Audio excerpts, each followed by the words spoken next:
absolutely. Made of stern stuff. Yep. Yeah.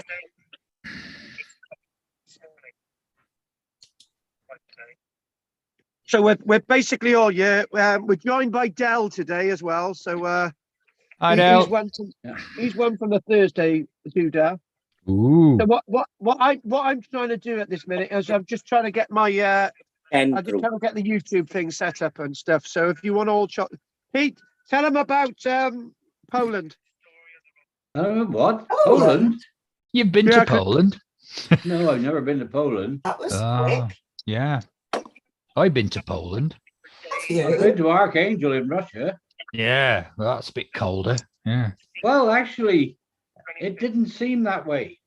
Right. As we were steaming up over the North Passage, there's icebreakers all around us. Yeah. We're on deck within your shirt sleeves. Wow. Because it's such a dry cold. You don't feel the cold. Yeah, I noticed that in Poland. Yeah. Yeah. I went out. I thought it was kind of -2, and I thought it feels a bit colder than this, but it didn't feel that cold. It was -22, but it was so dry because all the moisture had gone. And there was no wind. The next day there was a bit of dampness in the air and a wind, and it was bitterly cold. I mean, the chill factor must have been, I don't know, -30 or something. It was really cold. Yeah, that was cold. But the rest of the time, because it was so dry, there was no moisture. It didn't feel cold at all. In Finland, we were frozen in a river. There was a Russian ship in front of us that was also frozen in, waiting for the icebreaker to come through to break a passage into port. And we would walk 2 miles across the ice, the snow-covered ice, to get to the village to get a pint. Oh, yeah, very reasonable. Yeah. Well, we've been at sea for something like 6-8 weeks. Vodka. Without it, because on tankers you didn't get much booze. No. You weren't allowed it because of the dangers of the tankers. So we walked across there. And at one point, the Russians started playing football on the ice. So we said, all right, great, we'll have a match. So we decided to have a football match on the ice. Only with coats as goalposts, as we did as kids. And so we were playing football, but they came out and they'd strapped bits of angle iron on their feet. And they had skates and we didn't. But it was good fun. Yeah. Now it started in any minute. Or I've started already. England Welsh match. Oh, of course. Oh yeah, half times on those half times. No, I'm missing it. It's half time 0-0. Oh, we're good at 0-0s, aren't we? Aye. Do you think we can win the World Cup by doing 0-0? I doubt it. Yeah. Right. Right, I do believe I'm ready. So steady on. Really? It's only 20 to 8. Yeah. Oh, shut up and chat. Right. Hang on. There we go. Excellent. Right, good. Yeah, as you can see, the beard has been well trimmed. Oh, Yeah. gosh. And it's a good a lady sort of cut that away. So yes, so it's lovely. My husband used to have a beard like that because I love beards, and he always looks so good with it. So I'm pleased to see. Yeah. Steady on. I know I look. Oh well. Yeah. Look. Well, my husband just shaved mine his off. beard off once, and the kids didn't recognise him. He looked so different. But that looks better. That looks better. A bit of a trim. Oh, yeah. Do you know what? And a wash. Minute. Yeah. You see more of that handsome face now. Oh, do you know what? I just right. Okay, just this is in response to something that Margaret said. Basically, I'm going to read out. I'm going to read. I know what it is. Yes, you know what it is, don't you? So yeah. I'm going to read this out, but it doesn't affect you guys, right? So I'm going to. This is Margaret's fault because she interferes with me too much. So right. So, Now, you love Andy, being interfered steady. with. Steady, Andy. Thank you. Right, okay, here we go. Right, are you all listening? Good. Right, He all right popped then. up on my phone today. Oh, Running round, it favoritism. just popped up. Andy, Favoritism. easy boy. Right, okay. It's been a creative. Right, listen. Thank you. Hey, I'm talking now. You can have your news in a minute. Right. So this doesn't affect any of you guys. It's been a creative, organic decision with no regrets, but finally it should have happened 2 years ago. But I'm almost retiring from archaeology. I will continue teaching 2 evenings a week. So that's you guys. Go on, Gina. Look lucky. Hey. Yeah, that's good. That's good. That's good. Yeah. Right. But want that to be just one soon. And this is the thing I wanted to say. I'm planning to move everybody to you guys. So you might have to put up with a Dodry woman called Anne. Not you, Anne. You're not Dodry. The other one is. Well, Oh I think, God, I'm digging myself. Did I meet the other Anne when we were connected with somewhere in Wales? Yeah, I think That you was may have. Claire. Yeah. I met another Yeah. Anne that you thought was a bit dodgy. Oh no, that was Claire. Pardon? Yeah. Not Claire. It was definitely her name was Anne. It's in my app. We were in. But Oh, it might right. not be the same one. Oh yeah, I think you. Yeah. Anyway, here we go. I will focus on publishing my archaeology book writing and a listing pillar, which is a newsletter you get. But Archaeology Company will no longer be a business, but a group. I have worked in archaeology since I was about 10 years old. It's time for me to go. Focusing on my acting and being an author is much less stress. Thanks everyone for your support and kindness over the years. Well, I've had lots of really positive messages, right? Except for one.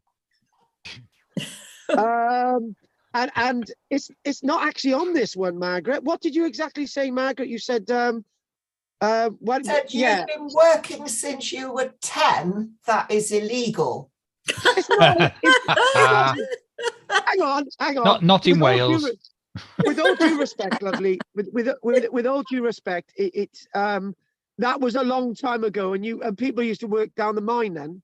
So well, when we had mines, oh, that is going back. Yeah. oh yeah, when we did have actually they are opening that mine in Cumbria now, aren't they? Are they? I don't know. They The keep coal oohing and mine. ahhing about it. Yeah. Right. They were looking at opening South Crofty, the tin mine again. Oh. Yeah, but that's tin, Pete. Shut up.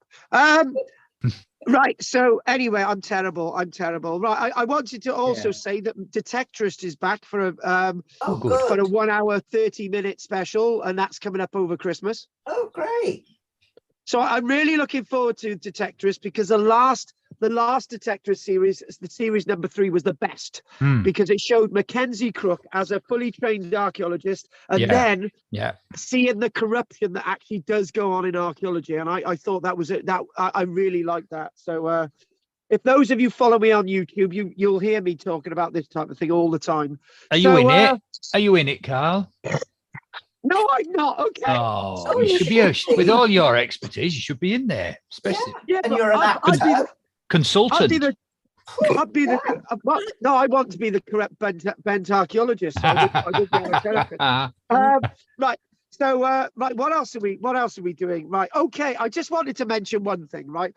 I know I'm lathering on, but I just wanted to mention this, right? This is I was doing a little bit of research into sessile oaks the other day. Pete knows what's coming. I was doing some research into sessile oaks the other day, the oak trees that grow straight, right? And the peduncular oaks are the ones that grow out and are fat ones, right? Now, the fat ones grow in, referred to, the pedunculates are referred to as the English oak. Yeah. And the sessiles are referred to as the Cornish oak, the Welsh oak, right? And the Irish oak, right? The big question is, therefore, the sessile oak being referred to as the Cornish oak, but as Cornwall's in England, therefore it's also the English oak. Oi! Of course it is.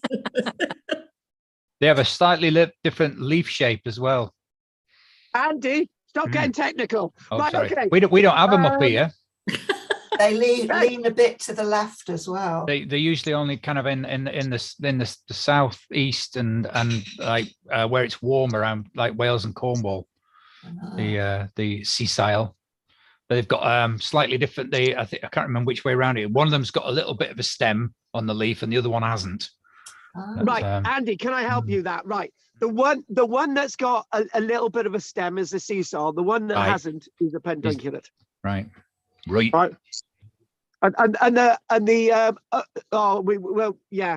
no, it's really interesting because we've got a load in this woodland here right in front of us, the Ash Meadow, that are very straight oak trees that I think were planted by the boatyard, and I'm wondering if they might be, but I keep forgetting to look at the leaves when they're on the tree. And Andy, just get me a bloody leaf, and I'll tell you which one it is. Yeah. All right, okay. Right. And Andy, you've been told. Thank you. Right. Okay. That's exceptional tree knowledge, isn't it?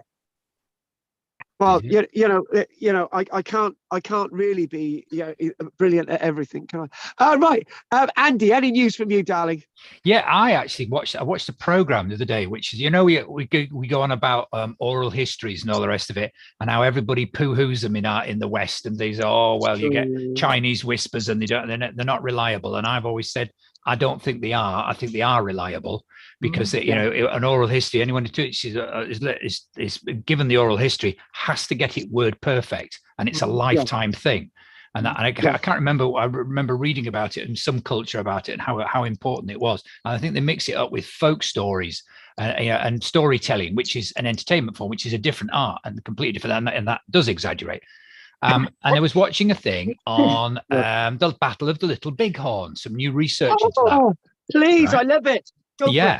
And for those of you who don't know, Battle of Little Bighorn, General Custer, 7th Cavalry, wiped out by the Indians, right? Led by Sitting Bull. Indians, no, Native Americans. Yeah, but it wasn't the Sioux. The Sitting Bull was the leader of the Sioux, but he pulled 3 other tribes together. And this was looking at the Crow, whose land I believe the actual Little Bighorn Valley was on. And they were looking at this, and they're talking about this, and of course they've done quite a lot of archaeology too, because it's a really significant thing. General Custer, legendary guy, and all the rest of it. It was made out to be a hero and all of it, mainly by his wife after his death, because they were all killed. But there was recent history have suggested that it actually wasn't that clever, and it was a very stupid thing to do, and he was advised not to do it, and he was so arrogant he led his troops into a massacre. And the archaeology is now backing that up. Funnily enough, also backing up the oral history of the Crow people, so that their oral tradition was more accurate than the authorized literary written history, and which I thought, yes, brilliant, Was it Sitting Bull that came to the Great Exhibition in London in Victoria? I think he might have done, yeah. Yes, I think he did. Yeah. Yes. I want. Sorry, Mag. Yeah, he came to Bridgend as well with Custer's travelling circus. Yeah. Right. No, it wasn't Custer's travelling circus. It was Buffalo Bill. Buffalo Bill travelling circus. Yeah. Not Sitting Bull. Buffalo Bill. So I just want to give you some facts. 268 US soldiers were killed. 55 wounded. Custer. The problem is with George A. Custer, he'd been a general in the American Civil War, but not a very successful one. And he had been sort of placed as a desk clerk, and he said, right. So to get his commission back, he had to do this, and it was the biggest defeat that the US Army had ever suffered at the hands of the Native Americans. However, because large chunks of the Native Americans were on the side of the Confederacy in the American Civil War, yes, they had a hand in lots of Confederate victories as well. So it's not the only one. So, and the date, as we got, the date is 1876. Yeah. But then we've got Islandwana, January 1879, where the British armies wiped out there with the loss of between 1,300 and 1,800 British and colonial soldiers. So our defeat was much more shocking, much more shocking. Right. So, okay. Right. Thanks. So Andy. We're going to go on from Andy. Andy's got to eat his. I got my tea now. Yeah. Yeah, good. Well done, Anne. Right. So I got to mention the Marlborough Mound and Skipsea Mounds. Well, the Marlborough Mound is more interesting than Silbury Hill. But anyway, and it'll make more sense. So we'll want to get on with that soon. Drina, anything you'd like to say, darling? No, thank you. No. Other than the fact that Karen's going to be charging for takeaway meals, it's £20 a time. Andy, I'm trying to make you some money there. Right, Peter, anything you'd like to say, Pete? No, not at this point. Right. Okay, Del, anything quickly? Oh, nothing really. No. Right. Okay, David. No, nothing. Thank you. Margaret. Well, with the theme still on the USA, did you know that out of 1,000 Americans, 7% of them believe that chocolate milk comes from brown cows? Oh, yeah, I read that. Yeah. Did you see that, Pete? Yeah, I read that. Yeah. God, can you believe it? Yes, I can about the Americans. Yes, I can. But they all vote for Biden. So there you go. As I live in a rural area in South Wales, we got lots of cows around us. I can send them chocolate milk. Well, there you go then. And finally, wonderful Anne. No, and not only that I'm a fool, I watched something today about a discovery of a big house, in somewhere like, and do you know, I watched it and I was so interested. Went all through, I thought, I'll watch it again and find out the details, then I couldn't find it again. It was the story of my life. I don't know. I felt so useless. Story of my and life. I have really tried to find it, and I can't find it again. I've put different ways of asking for it, but anyway, ridiculous. So what we're going to do? It had wonderful mosaic floors and things. You know, it said it was hidden for a long time, and the BBC had been given access to it. They didn't want people visiting it. They'd been quiet about it, and that was about all I could get. I couldn't get back to it, unfortunately. Yeah, they've covered it up again, haven't they? It'll come up again. Yeah. No, they've covered it up. Okay. They've covered it up again. They said they'd only recently found it, and there were the pictures. I'm still working on it to uncover all the flaws and things that were so. Yeah, they've apparently.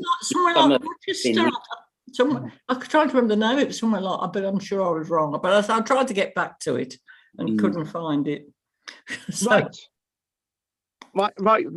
folks. Right. Right. Anyway, thanks for that, Anne. Make sure you dig it up in the future. Right. Okay. Well, let's go for it. So now, Marlborough Mound. So what we're going to do, we're going to do this as an article of the week, right? And then we're going to do it as you know what we do, right? So Marlborough Mound. Just pretend this is an article in The Guardian. It's not the image that they used in The Guardian. It's the reconstructed sort of image from a few hundred years ago. So you're reading this for the first time in The Guardian. And the year is 2011. Marlborough Mound mystery solved after 4,400 years. Interesting. Right. So that puts it in at the end of our Neolithic period. So that's okay. We can do this one. Now, the Skipsea Mound, which has got another story associated with it, Skipsea has been eroded into the sea as a village on the north sort of east coast. So Skipsea Mound's not going to be there forever. However, Marlborough Mound is. So again, where is Marlborough Mound? Well, we'll show you that in a short while. Remember, you're reading this in the newspaper. So Marlborough Hill in Wiltshire School grounds, nicknamed Silbury's little sister, revealed as important Neolithic monument. 4 generations, it has been scrambled up with pride by students at Marlborough College. Scrambled, not as in egg scrambled, as in climbing up to the top of the mound. Now, just chuck a few facts in there. It's 2/3. Well, I think it really depends which way you look at it. Some say it's 1/3 of the size of Silbury Hill. Others say, if you think about all the built-up material around it, it's 2/3 the size. Anyway, That's something else. But anyway, going back to this article, but the mysterious pudding-shaped mound in the grounds of Wiltshire Public School now looks set to gain far wider acclaim as scientists have revealed it as a prehistoric monument of international importance. Well, everything that they find is of international importance, and this is the greatest discovery archaeology has ever made. But that said, after thorough excavations, the Marlborough Mound is now thought to be around 4,401 years old on the 14th of October, making it roughly contemporary with the nearby and far more renowned Silbury Hill. The new evidence was described by one archaeologist, an expert on ancient ritual sites in the area, as an astonishing discovery. Both Neolithic structures are likely to have been constructed over many generations. Now, it's interesting that that archaeologist said that. That's something that I mentioned about Silbury Hill last week, but it sort of got lost in the lecture. However, we're still on the Marlborough Mound. Now, we'll look at all the technical stuff with the mound with some more images. Remember, this is the image you're looking at in the newspaper. The Marlborough Mound had been thought to date back to Norman times. Wow, brilliant, excellent, nice, lovely. It was believed to be the base of a castle built 50 years after the Norman invasion and later landscaped in the 1600s. Now, that's really interesting because what we see with Silbury Hill, as of last week and the week before, that we discussed the fact that that was flattened, right, when it was originally conical shaped. But it has, Marlborough Mound has now been dated to around 2,400 years BC, 4,400 years ago, from 4 samples of charcoal taken from the core of the, drumroll, 19-meter high hill as it stands today. Now, if we compare that with Silbury Hill, that's basically 39 meters. But this is in the middle of a town, so you can imagine that big chunks of the base has been sort of built up in soil and all the rest of it. So it's really difficult to get a proper comparison. But it is smaller by at least a third as compared to Silbury Hill.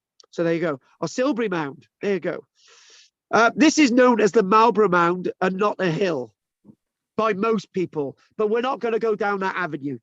The samples prove it was built at a time when British tribes were combining labour on ritual monuments in the chalk downland of Wiltshire, including Stonehenge and the huge ditches and stone circle of Avebury. Well, you know my thoughts on the tribal stuff, and you know my thoughts on, you know, groups of people doing these things in ritual, but let's talk about the practicalities.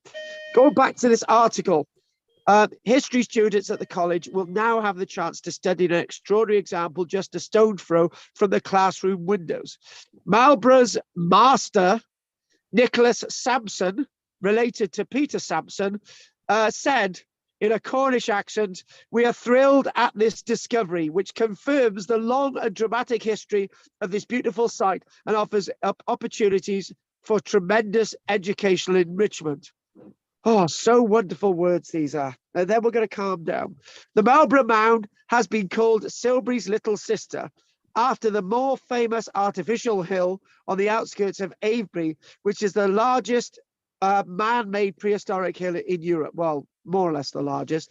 Marlborough at 2/3 the height, again, this 2/3 the height thing, of Silbury now becomes the second largest prehistoric mound in Britain. It may yet be confirmed as the second largest in Europe. You see the problem with size there, they're not exactly whether it's 2/3 or a third, you know, whatever. More likely to be 2/3, to be honest with you, because there's a lot buried there. Jim Leary, the English heritage archaeologist who led a recent excavation of Silbury, so that'll be the 2007 one, said, "This is an astonishing discovery. The Marlborough Mound has been one of the biggest mysteries in the Wessex landscape. For centuries, people have wondered whether it is Silbury's little sister, and now we have an answer. This is a very exciting time for British prehistory.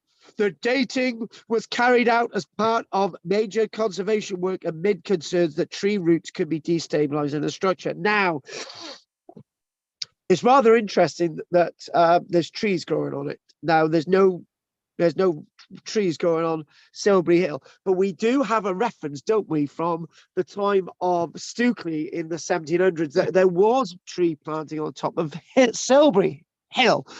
So it's rather interesting that there's trees on top of this one. So what I'd like to do now, obviously, I'd like to change our images, and I'd actually like to show you where this mound is. So there we go. Right, there we go, and there we go down. Oh my, dearie me, there you go. Oh, it's all gone to pot. Right, okay. There. We go Where down is it? there. What? Right, and we get that. Go away. Right, okay. Marlborough. There's Marlborough, Savernake Forest. Pete's been to Savernake Forest with me. And there we go, Marlborough coming out. There we go. Marlborough still there. Avebury, you see where Avebury is there? So there's Avebury. And if you look at Avebury and the B and go all the way, follow the B all the way down to the road, that's exactly where Silbury Hill is. Got it? Good. So there's Marlborough. And there we go. If we go again, we go out, Marlborough. There we go. Marlborough is where the D is. Hang on a minute. It's not quite. There's Marlborough. So going out, Chippenham, going out, follow that, and there we go. So it's sort of in the heart of good old Wessex. Now, what I'd like to do is I would like to get into this, and I want to try and see. This isn't going to be as long a lecture as we had last week, to be honest with you. My nasal stuff is blocked up a little bit. I actually found out the other day, right? I have got two similarities with Adolf Hitler. Adolf Hitler had nasal problems, and Adolf Hitler shares a birthday with my little Emily, the one who goes out spray canning walls and stuff, breaking the law. So there's the similarities. I didn't think that was relevant at all, but I thought it may have made you laugh. Right, okay. I know it made good old Drina laugh. So what we got to do now is we've got to go there. Hang on a minute. Oh, gold. Oh, hang on a minute. There we go. Sorted. Right, and there we go. Good. I just something, Pete, whilst I remember it, this is not relevant at all. My daughter Betha now, she's a school teacher, Pete. Oh, is she? Oh, well done. So you know, she's a success, unlike her dad. Right. Anyway, at least she could sing. Shut up. There is the mound now since they've cleared it, right? And it's obviously, you know, there's some trees on the crown. And it's a mound that you can really make out. They put a little bit of path around it. There is our mound. Now, so that's what you'd see today. Well, actually, I think you would see that today because there's not going to be any leaves on the tree. So we've established it's a Neolithic monument. We've got that. It's in the English county of Wiltshire. We've got that standing at least 19 meters tall. Now, so being surrounded in trees. No, start again. Being surrounded with buildings and trees around, and obviously the ground level with all different buildings and all the rest of it, we've no idea what the true height of this mound is. And what about the ditch? Did it have a ditch around it? All those other things. But as it stands now, it's sort of second in line to Silbury Hill. Can we stop? We're going to stop a minute, and we're just going to basically go off on a little bit of a tangent, which is actually relevant. Right, so what we're going to do, we're going to go off here and we're going to type in quite nicely, right? We're going to grab a new tab, and what we're going to do, we're going to type in the word Norman mounds, right? We're just going to look at any Norman mounds, and this is what we're going to do, Norman mounds.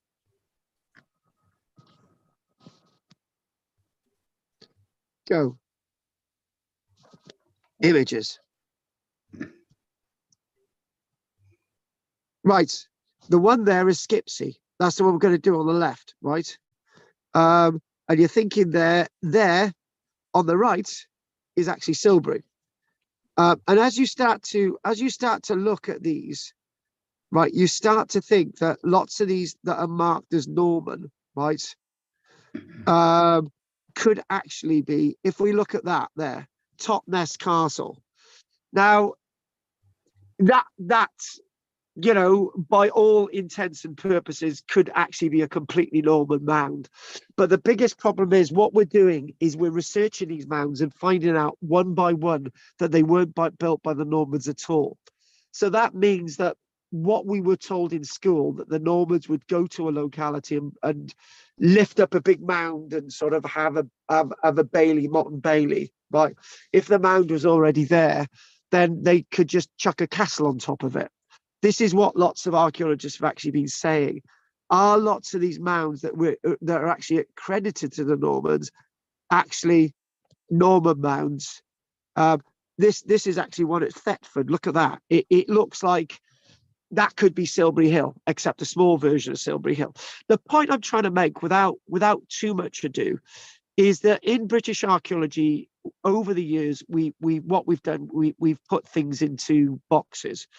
Right, and what I mean by that is that we see mounds like this, like Marlborough Mound, like Skipsea, like the one at Totnes. I don't know. I really don't know about the Totnes one, right? We almost say, right, they were built by the Normans, right? And then what we then do, we would say that every church in Britain was built by the Normans, right? When in fact we've got 50 Anglo-Saxon churches still standing. You know, we immediately think that everything out there is Roman, is this, is that. But what we're doing as archaeologists is re-examining the archaeological evidence and actually finding out that lots of these things were built at different times. There was that local story, wasn't there? That recent story, we mentioned it last week, about a gold coins being found of a Roman emperor from Dacia. And they immediately thought they're forgeries. They looked back at the evidence and turned out that they're the genuine thing from the 260s. So the whole point of this is actually to revisit archaeology and to restudy it. One thing I would like to say, and something that I've never talked about, and to my shame, but now I'm doing something about it. I'm the only archaeologist to excavate on a medieval village near Cowbridge that belonged to my family until my family sold it. But I excavated a medieval village, and what we found there was you know, a laid out medieval village. It's never been published because I've got all the reports and stuff I've got all the material to do it. And a point I'm trying to make is that people actually thought that the landscape that we were working on, there was definitely no village there. But I've got the photographs, I've got the plans, and I've got everything. And one of the key things that I need to do now is actually focus on getting that stuff done, so that the world knows that there's a medieval village outside Cowbridge. So many archaeologists go through their lives thinking that they're going to publish these things and do them, and they drop dead, and then this stuff is never done. So the point is to actually get the news out there. And this is really relevant to what we're talking about. It's reinterpreting the archaeology and not thinking that everything is a one thing when it's in fact something else altogether. And one thing I'd like to say is that, you know, Margaret mentioned trees, and we had a conversation about trees earlier on. One of the things is that when people use the word ancient and they say it's an ancient woodland or an ancient forest, it's usually not ancient at all. It's usually being planted in the medieval period, or as part of a deer park or something like that. And sometimes we go off in massive tangents in archaeology, and we don't really go to the nitty-gritty and understand what the landscape is like. And when we start finding out the truth, the landscape is a lot more interesting. So modern study situates, and I like the word situates, the construction date around 2,400 years BC, 4,400 years ago, when we look at Marlborough Mound. And it wasn't listed as a protected scheduled ancient monument until 1951. You know, lots of monuments, Stonehenge, Tinkerswood Burial Chamber, Avebury, Castlereagh, likes of Hadrian's Wall, all those types of sites have been scheduled and protected. Nobody really knew what this was. And it would be good to sort of try to look at some other images of this. I have seen the Marlborough Mound, but only over the wall. I think somebody put me on their shoulders one day. But It must have been my granddad Noah. But anyway, so here we go. That's a building that is actually built into the mound. You don't know that, you don't see that, but there's a building, sort of medieval period building, sort of built into the mound. You don't see that. You don't usually see that, right? And it's actually missing on the other illustration. Strangely enough, I don't know why that's not on the other illustration.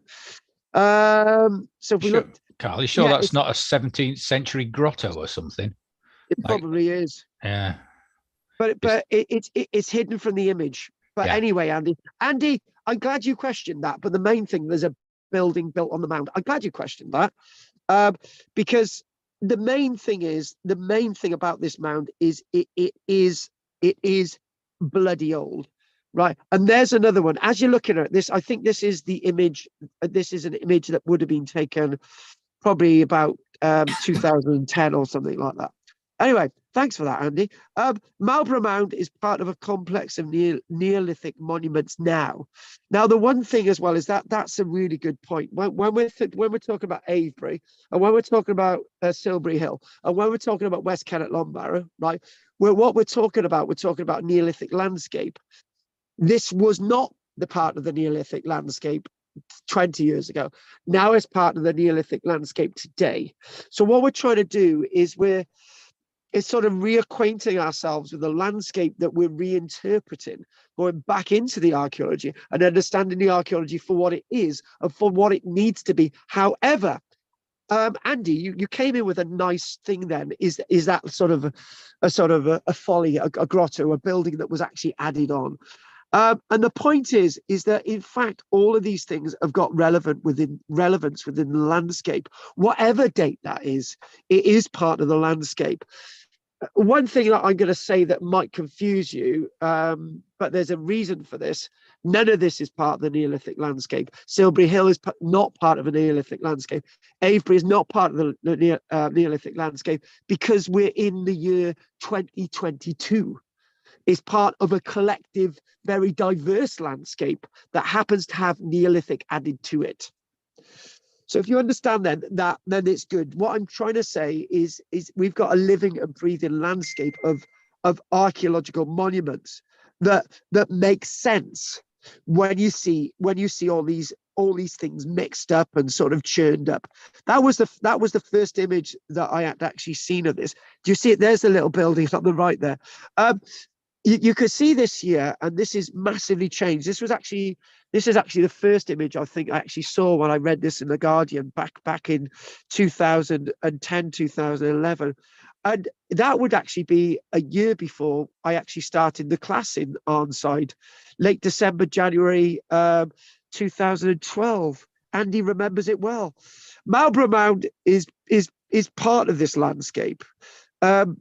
If you want to think of the landscape as just Neolithic, you can, but it's got a diversity associated with it. It's connected. There is a connect. I think when people say this is part of a Neolithic landscape, what they are actually saying, back then it was connected to the Neolithic landscape. It was part of what they felt was part of their world, the worldly view. And I think that's a very important way to look at it. The worldly view, the worldly understanding, because there's no such thing as a moment in time, right? Because there is no such thing as a moment in time, because we are beings that have developed over a long period of time. We don't exist in the second. We've always existed for that moment in time till we get there. So this is part of the living and breathing world around us in modern archaeology, but back in the Neolithic world is part of their world, their understanding, their vista, their thoughts, their very being. This is why archaeology is so important. Interaction. It is close to the confluence of the River Kennet and lies within the grounds of Marlborough College. We're like the River Kennet River Avon, associated with the likes of Stonehenge. It's a private landscape. If you do ask, they will let you in. And it's different from Avebury. And it's different from Silbury Hill and West Kennet Longbarrow in another way. It's on private property, and it's probably survived better than Silbury Hill. That's a very important point. Whereas Silbury Hill was dug into by antiquarians, this has been relatively protected from all those doings and all those things that go bump in the night. Now, this is, I said there'd be lots more in this week, and there is, and maybe we can go on a little bit more of a journey than we did with Silbury Hill. I think the problem is when we did Silbury Hill, there was too much. There was too much that was supposition, and there was too much that we really didn't understand. So since construction, the mound has functioned and been seen as having lots of different functions over time. But the one that the mound is really associated with is the Norman landscape. It is the Norman castle that was placed on top of it. And then it became part of Marlborough College, and a stately landscape, a stately home with organized gardens and various vistas. And it could be said that this itself, the mound itself, was no doubt perfect to have plonked some kind of other building on it, whilst the Marlborough College has been built and changed and altered over the years. Anything on top has now gone. The earthworks remain. And Andy mentioned the idea of that building being a grotto, whatever date it's from, whether it is a grotto from the 1700s or it's earlier or later. But then again, that's part of the landscape. So the renewed interest in this monument, the renewed world in this monument, it tells us again to look out and research, try to learn more about what's out there. And this is the antithesis for the idea that archaeologists need to be digging all the time. And, we don't. All we need to do is look around what we've got. There's so much in archaeology that we put in boxes, and we leave mounds and we leave castles, and we don't really understand them. I've been to Castlereagh on 3 occasions, and every time I've been there, I'm fascinated by it in Cumbria. And I want to learn more by what's there, right? And there's a lot more there than actually not needing to dig a hole in the ground. This is a really important point. And the important point we made last week about Silbury Hill was that we've got so much data about Silbury Hill. We can close it up and we can look at that data that we've got for the next few decades. And then we can maybe go back looking at Silbury Hill. So it's part of a renewed cultural, historical interest within the Marlborough and Wiltshire landscape. And do you know what? I think Wiltshire is spoiled. Wiltshire has its prehistoric monuments. It has its white horses. It's got beautiful downs. It's got beautiful buildings from the medieval period. It's got beautiful structures from the time of the British Civil War in the 1600s. It's spoiled, and they happen to have another mound from the Neolithic period to add to that. That's always been there. Within sight is always very precious. We take for granted our landscape a great deal. I didn't do this as a Cumbrian lecture, but we looked at towers, we looked at medieval towers, and we looked at the towers that you've got within the Arnside landscape. We're thinking, so much more can be done with the archaeology within the landscape. So many lime kilns around the vicinity of Cumbria, and so many lime kilns in the vicinity of the Vale of Glamorgan and Bridgend, and we just look at these and we just ignore them. And there's so much out there that we need to look at and study. And they're studying this mound, studying these things to sort of get that scholarly interest and being part of that immense, rich archaeological interest and landscape that we take for granted. We're so spoiled. You know, obviously, you know, Americans, when they come over here, they're so fascinated by history and archaeology. And, you know, you could tell an American about the archaeology of the Marlborough Mound all day, right? And you could tell somebody in Marlborough, oh, right, I'm not really interested, and they go away. I think, I'm going to say it, I think Americans are good children. They always want to learn. And I know Peter takes the mickey out of them, and we all take the mickey out of Americans. But there's one thing that the Americans really love, and it's our history and archaeology, because they appreciate it more than us. And I'm going to say that, and I'm right about that. I really am. And one of the things I would say, I've been whilst I've been reassessing my years in archaeology, and I've been putting YouTube videos out there, I remembered when I was at Cosmeston Medieval Village, which would be a village that has got lots of chronologies of history near Cardiff in the Vale of Glamorgan.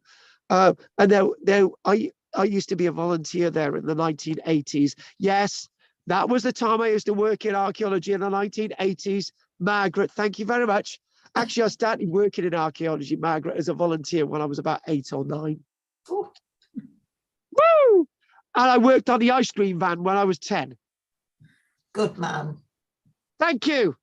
Anyway, the point is I'd like to make, there used to be American tourists who were volunteering with us, and they used to be so more fascinated with the archaeology that everyone else was looking at than they were. So, and they inspired me. You know, Americans inspired me to be interested in archaeology. Think about that one. So let's get on with it. Let's get on with this. I don't mind. What I'm trying to do today is I'm trying to bring this monument alive, and trying to bring more of the Neolithic alive to get us really into it. So the mound itself, if we want to sort of, you know, we've mentioned about the confluence of the river Kennet. It's 8 miles west of Silbury Mound. There's other monuments within the landscape. Sherrington Mound, what date is that from? Marlborough Common, full of barrows. Various other barrows within the landscape. So before we knew this was Neolithic, there was other stuff much closer to hand than the 5 miles away that we're looking at Silbury Hill. Again, whenever you think about whenever you think about the measurements of this mound, they're going to be varying from one historian archaeologist to another. You know, some might think if you didn't have a flat top there now, and you could put another 5 meters on it, so that would make it 23 meters high, rather than the 18, 19, 20 meters that it is today, depending on where you survey it. And actually, interestingly enough, it's 150 meters above sea level, so it's dominating this landscape. And it's 83 meters at the base across. So, you know, it's 83 meters by 30 odd across the top diameter. So the structure of the mound has changed over time naturally, and the functions and the changes that the mound has been threatened with and has been tied in with and altered is very, very interesting. I would say if we change the image again, oh, hang on a minute. If we look and put another little bit of an image up there, right? And we go this one. This is a bit askew. It makes it look a little bit smaller. When we talk about different changes and what's going on with this mound over time, you could think of this very similarly in regards to something like Glastonbury Tor. And we think about Glastonbury Tor having an Iron Age landscape there, and we think about a medieval landscape, and then we think about the monastery, and we think about what it is today. All of these things change and they move. Nothing in history and archaeology is ever to be seen in aspic. So the landscape here, the mound as a landscape, has seen various different functions and various, forget the interpretations, think about the meanings, maybe as a tower associated with Marlborough College, maybe as a Norman site. What was it in the Roman period? Nobody's talking about that with that. Between the Roman period and the Normans, what was going on there then? Was there a wooden structure there? What was going on before the Roman period? Was it used in the Iron Age? What was it to do with in the Neolithic period? All of these questions, functions, changes. The college itself started off as a stately home in 1654, and you can start to think about landscaping, capability, brown, changes later than that, and all the rest of it, the vista and so on. So the Seymour family was there, and the one thing that is missing from notes when we think about this mound is that the Seymour family, even though they're using the mound as part of their stately home approach, they're cutting into the mound, creating a spiral path around it, which undoubtedly would have changed the context of the mound. And maybe what we should do, we should ask ourselves the question, okay, this is that spiral path that they've reinstated, right? That's not a photograph from 1654, by the way, okay? So they recut into this, they sort of created that mount, that pathway to the top. There's a little bowl there as well. I would like to hasten to add that that bowl in the middle has been added thanks to the Seymours. Maybe they wanted a little bit of a duck pond on the top. We don't know. The pathway around it is amazing, 1.5 meters wide from the base to the top. And basically what we then have is concrete steps are built into the south side of the mound, allowing modern access. So, you know, this is all a very interesting look. This is an interesting mound. It's an interesting piece of history. So what I'd like to do in a few moments, because if you can hear my voice is going a bit hoarse, I think it's all that pirating.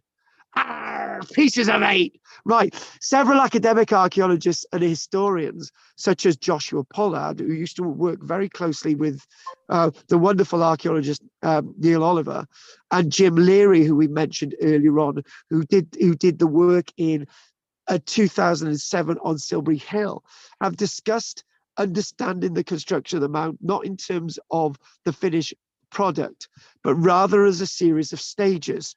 Stop. I think we mentioned that last week.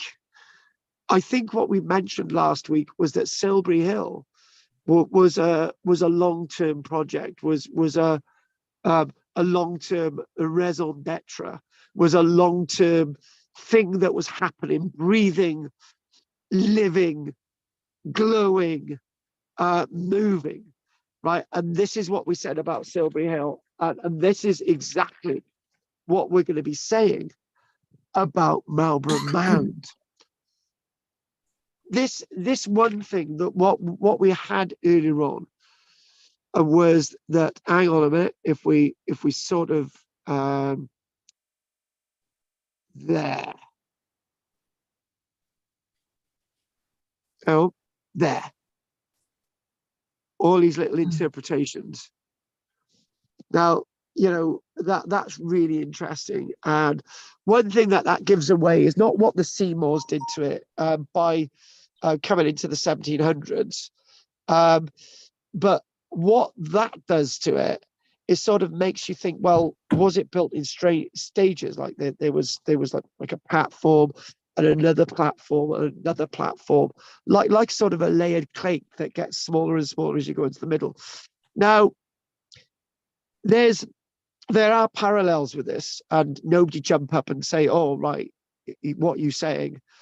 And what I'm saying is this is how they originally built their pyramids in ancient Egypt. Out of the 90 to 100 pyramids that we know existed in Egypt, the original one started off as what's called mastabases, which are rectangular platforms. And if they were big enough, they would put another rectangular platform in the middle that was smaller than one outside. So the original one was a burial, the one in the middle was a burial, and you might put another one. So you've got 3 sort of layers. So are we saying this is a burial mound? I am not, and I'm not going to go there. So here we go. It's not a finished product. And I like that idea that it's not a finished product because art is not finished. Archaeology is never a finished thing. When you're learning how to become a chef, you never think of that as your last dish. You always improve it. Andy with his houses that he's got, he likes to think, what we're going to do, we're going to change this year. We're going to put that little bit of painting in. We're going to do this. We're going to do that. So that's a living and breathing thing as well. So everything is living and breathing. And when you think about this, you're thinking about a very, very similar thing indeed. So this series is speculated to have taken about a century. When we looked at Silbury Hill, we said 1 century to 2 centuries, 100 years, 200 years. So it's a series of mounds on top of mounds, progressively got taller and taller using gravels and clay. Interesting. Now, I like to think that a monument like this was something that was growing, what was wanted to be something, right? And I'm going to quote David again. He's not going to regret saying this because I'm going to side with him, right? David said when we looked at the original Silbury Hill, not last week, but the week before, David said something along the lines, oh, it's a mound of earth. And you could actually say that Silbury Hill is a mound of earth. And this is a mound of earth. But we know so much more about this mound of earth. This is a mound of earth, David, which had a castle on top at one stage. This is a mound of earth that became part of an ornate garden as a feature, right? So what we're saying, we know more about Marlborough Mound, and it's much more interesting than Silbury Hill. Sorry, but we know more of a story. We've got more of a backstory, and we've got more of an interpretation, and it's closer to us. It's closer to our understanding.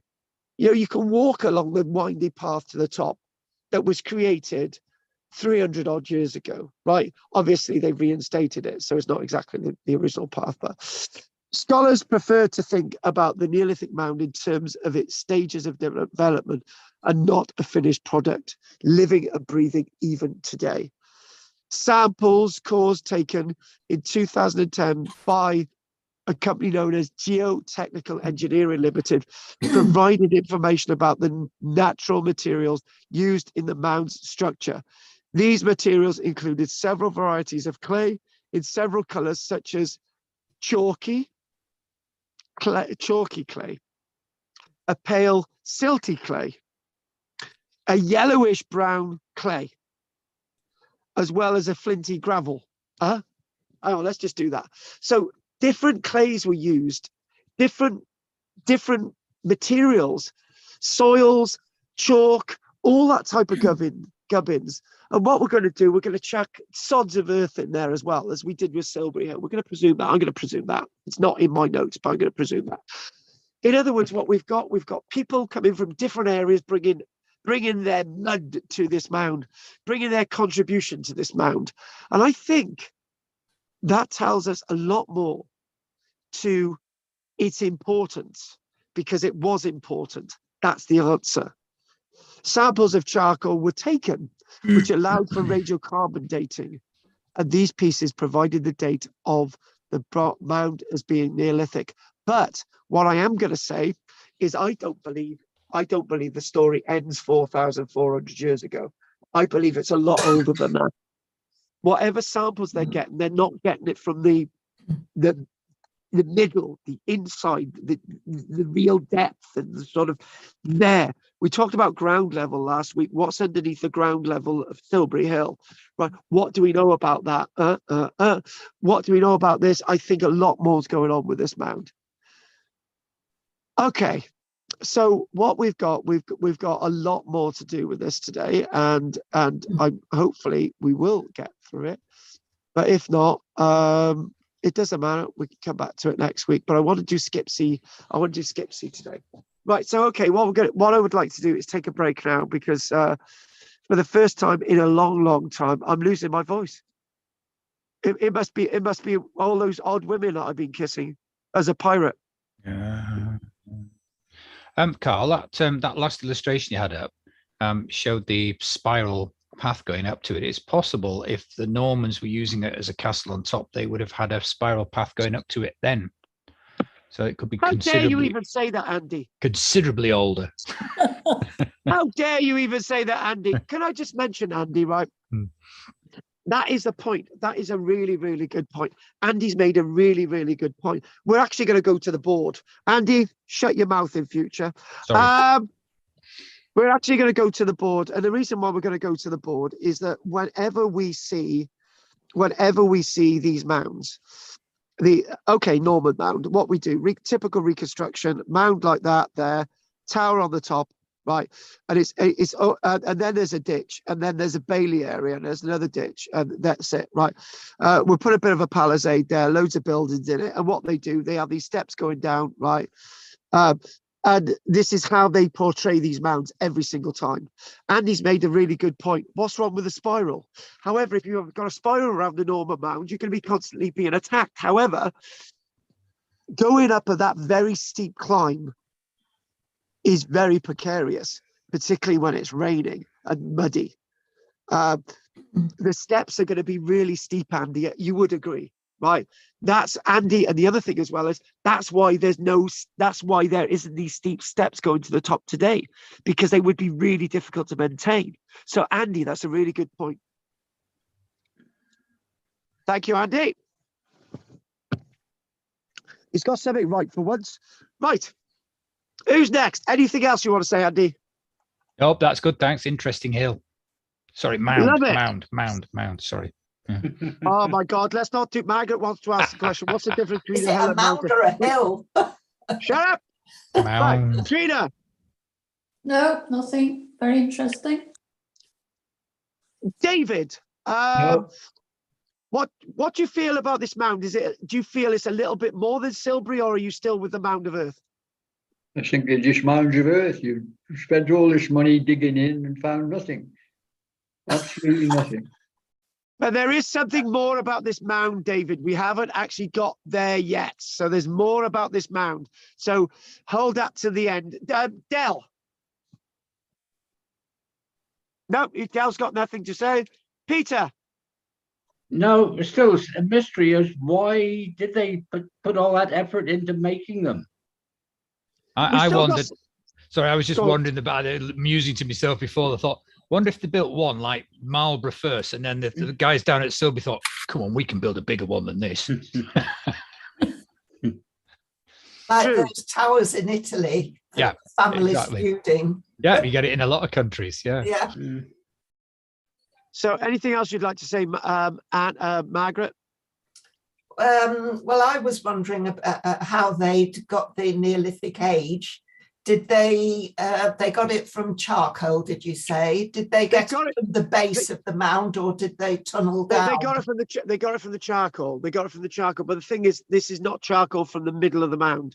No. So the dates that they've got are a lot newer than the possible dates this mountain goes down. So this is going to be older than Silbury Hill. Right. Is it as old as the things found on Orkney? Oh, nothing's as old as the things that found on Orkney. They're old. I know they're old, but the stone circles and things in Cumbria, they say, are just as old as the things in Orkney. Proper old. Everything's proper old in Orkney. Right. Yeah. By the way, we're visiting Orkney next week, so don't worry. Oh, good. You know, they talk about this being the second largest mound in Europe. Yeah. How many mounds have they found like this in Europe? Are they pretty widespread? The answer is we don't know, because there's ones being. Are there just two? No. You've got large mounds being described in Romania, old Yugoslavia. There are other mounds out there. Yeah. Yeah, they've got them in Scandinavia as well, haven't they? So. They've got them in the USA as well.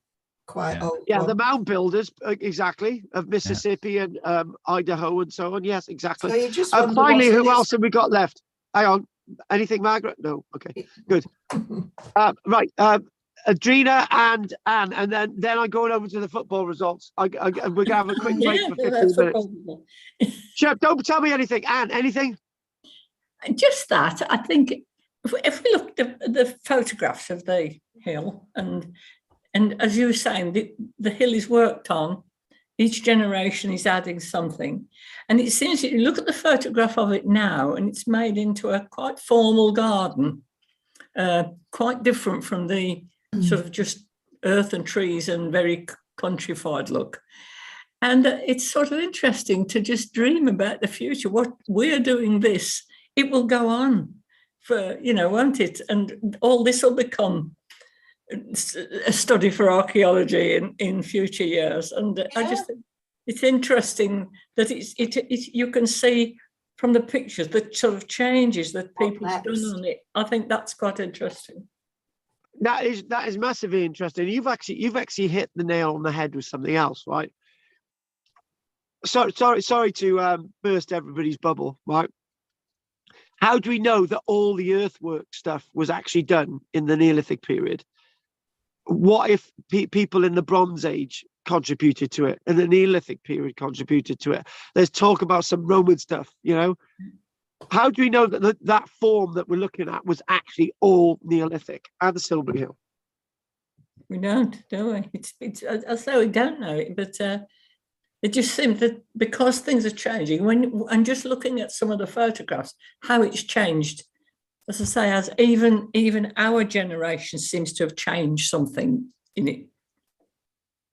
Yeah, exactly. Every generation blames the one before, but yeah, exactly. There are changes. Yeah.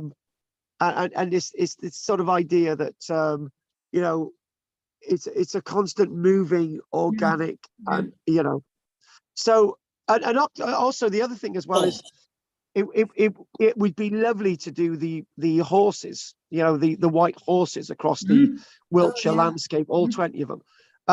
Now, we don't really know that they actually started off as horses. If you look at the one at Uffington, dates back to 3,000 years ago, you're thinking, well, it could have been a cat. But it amazes me how perfect it is that they managed to do that at ground level. You see it from the air. It looks stunning. How perfect they managed to do that on ground level. Yeah. And the train. Right. Okay. We need a break. Drina, anything you'd like to say before we have a break? No, thank you. Right. Okay. Then I'm gonna put my put your kettle on. Kettle on.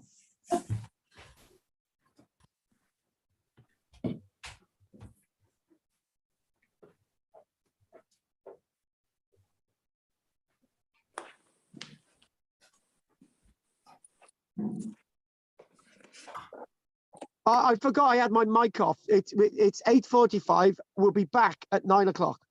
15 minutes. Be back. Andy, go on, get to the match quickly. Oh, hang on. Don't want that there.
This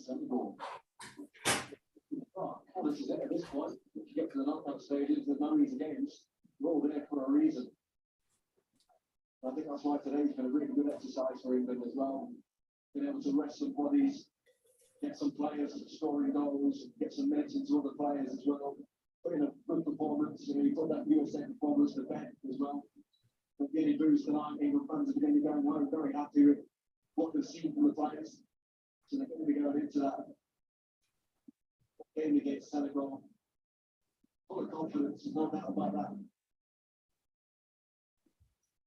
Phillips.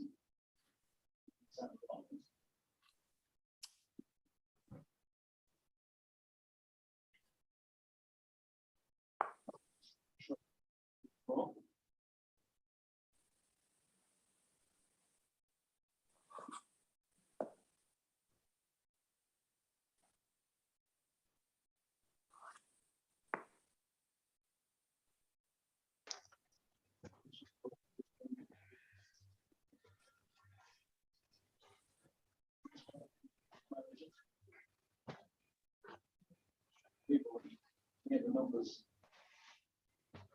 But if there's any criticism at times, it's not argue with what we produce at major tournaments.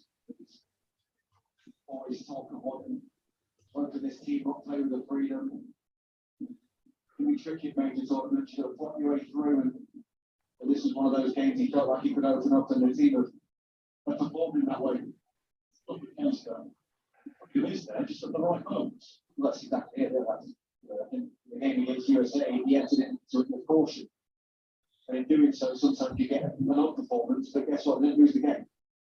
Which enables them to come to this one and play with a bit more freedom. And it's just, that's the understanding of being in the position, gaining all the experience and being in the big moments in that dugout and making the big decisions. And what's it? 10 and 16. Well, that's the result. Good management. Jack Grealish is a plenty of us. Miller begins, he thinks his team is the man responsible for it. His team is the big club committee, even though we all have a say. Used to be big club committee. 1950, the committee decided that Stanley Matthews shouldn't play. On to win, bottom, the manager didn't have a say in that, and England lost 1-0 to the US. So that's what he should be judged by, Gareth. His performances in the tournaments was not negative or lost.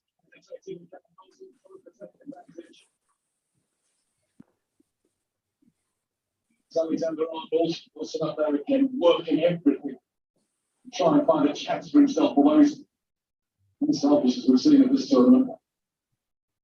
But what's just going to be an actual out already, it's going to be a corner. Sorry, I mean, it's not. Sport games, they should be gentle. In the tournaments, there's a lot of activity. England going into this, if he was outside the nations league and what we can talk to some of the wants to through.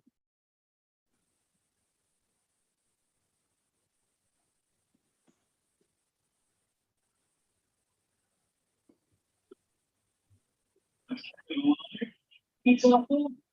Taking it up from John Stones. To the ball. I would never say it. It's very, very well with John Stones. He sent that ball to do this job, keeps it alive at the back post, and the play with the technical ability of John Stones and expected to hit the target with that. So does he. Who's that talking? Before we are into stoppage starting in 4 minutes was indicated. Who the hell's that talking? I think because the picture of David's coming up all the time, it must be coming from him. Whether it's the television or him talking, I don't know. Oh, it might be. It's almost time now with the match anyway. All the other Wales fans inside the Marlborough Stadium. And typically playing the supporters for what they've brought to the tournament. And go and relax and pat themselves on the back. I'm not sure if they've been carrying the show on the back too much. So these are, yeah, they'll be disappointed from the players, but they go inside, maybe a realization as well about what this kind of group of players have achieved. I want to be back here again 4 years' time. Not get any criticism from the fans. They really won't. Who's playing this? What's that? Who's playing the football? I don't know. David must be, I think. Charles gone. I went out to look at the score, but I didn't leave it on. It's 3-0 to England, sadly. Yes, and it's about the 88th minute, so there's not a lot of time for 92 minutes gone. Wales to come. I was 92 and it was 88 when I looked a few minutes ago. I got it on, but I got the sound muted. So. Right. Yeah, a shame. Mind you, it was a game that I felt was a shame because you kind of, when it was two of our own nations, if you like, you want them both to win. And, you do. That's right. Yeah. And you felt it was a sort of foregone conclusion who was going to win it, really. Yeah,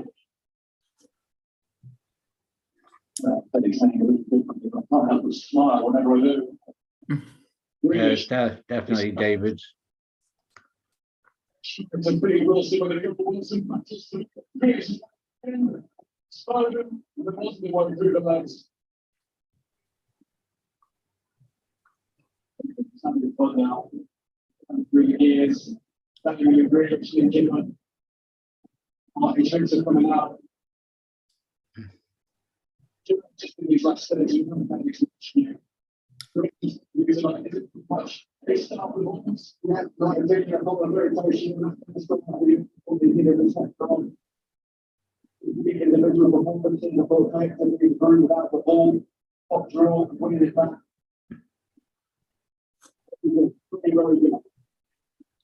That's the end. So that's finished, has it? Finished now, yeah. Right. Yeah, well, it was the conclusion you felt would bound to happen, wasn't it? England, probably, yeah. Much stronger team.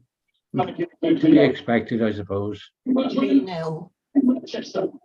2 goals from disruption. 1 in between from Phil Foden. Lost nil. England 3. It never seems quite fair that little nations and big nations. I mean, if China puts a team up, look at the number of massive population to just get 12 people, and you get a small nation. It seems quite fair, does it? I suppose that it's still. Aye. England finished top. And Ukraine, because of there's a lot of sympathy for Ukraine, they seem to sort of win everything. It's kind of good. They just got an award for their international because they'd kept the singing going while the bombs were dropping.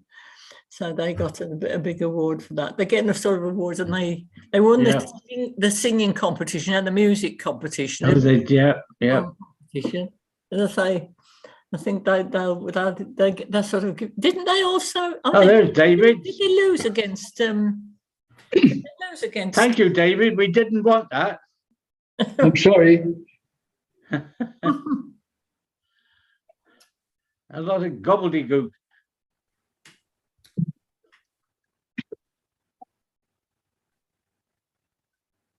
I was trying to learn to sing the Ukrainian. I was looking at a few words, but I mean because their letters are so different. I mean, it take you a while to read it because they got the different script. And then I put the national anthem on because I meet these Ukrainians every week, and it would be nice to, I mean, they're learning English, of course, but it would be nice to say a few words, wouldn't it? People tend to like this if you use their language. But my grandson was working over in Far Eastern Russia. Yeah. Right over in Far Eastern Russia. He was working, they were drilling for copper and gold. He's a geologist at the time. Mm-hmm. And they were showing us into a city, and in the outskirts of the city there was a big shop which said cash and carry on it. Yeah. In English, cash and carry. Yeah, I suppose because I mean English is almost a lingua franca, isn't it? It's kind of spoken everywhere. So I suppose you'll find that everywhere. But Well, as I said, I was having a little go at this Ukrainian stuff yesterday. Learned about 3 words. I've got to try and read them, so it'll take me a long time to go on like that. On the other hand, I do find if you go somewhere fairly regularly, you can pick it up. You know, but It's gone. Well, I did that with Italian when we were on a touring with the motorhome in Italy, and we pulled into a campsite in just outside Venice, Isolo do something or other, just outside of Venice. And I went into the camp shop. Thought, well, I'll try my Italian. Yeah. So I asked for various bits and pieces in the shop, and the girl behind the counter said, "Next for Stein, next for Stein." You were using the bloody Germans. The German language. She didn't understand a word of it, Italian. Yeah. Sometimes I was pleased once when I was in Prague. I managed to buy, because I used Czech as the language, I managed to get the tickets cheaper, you know, because the locals get the tickets cheaper than the foreigners. So I thought I'd done really well doing that. Although I couldn't have said much more, but I managed that bit. We were in Marseille and we wanted to go to the cinema. And I had my schoolboy French. So I asked this chap, I said, "Où est le cinéma, s'il vous plaît?" He said, it's the premier à gauche and the deuxième à droite. I said, "C'est ça bon." Yeah, I wouldn't be able to understand it in English. But... So I turned around to the boys. I said, "Well, it's the first on the left, second on the right, and it's in front of us." And the bloke turned around and said, "Why the hell did you say you could speak English?"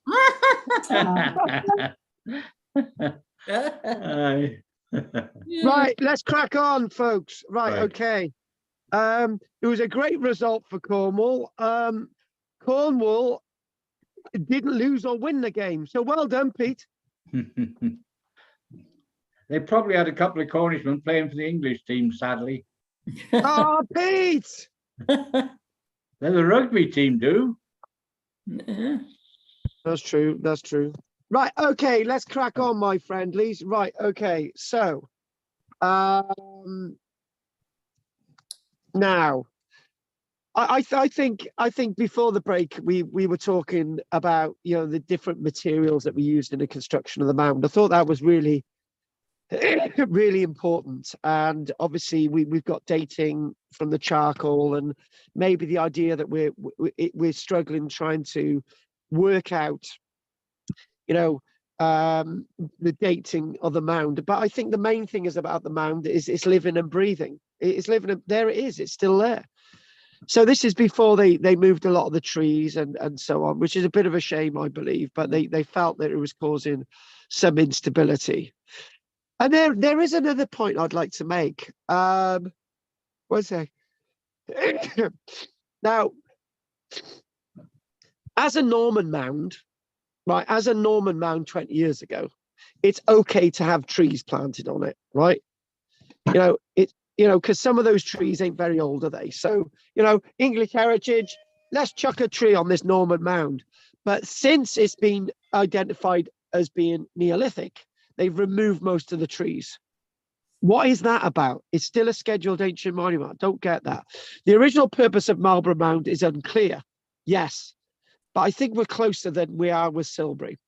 But there is wide historical coverage of how the mound has been used through time. One of you was talking earlier on about sort of oral tradition and so on. So that's really important. Now,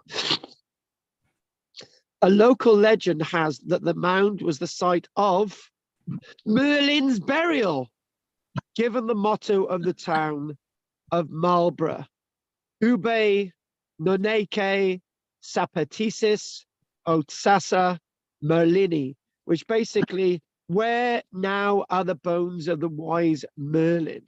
I think that's a really, really interesting point. The idea of it being a burial mound.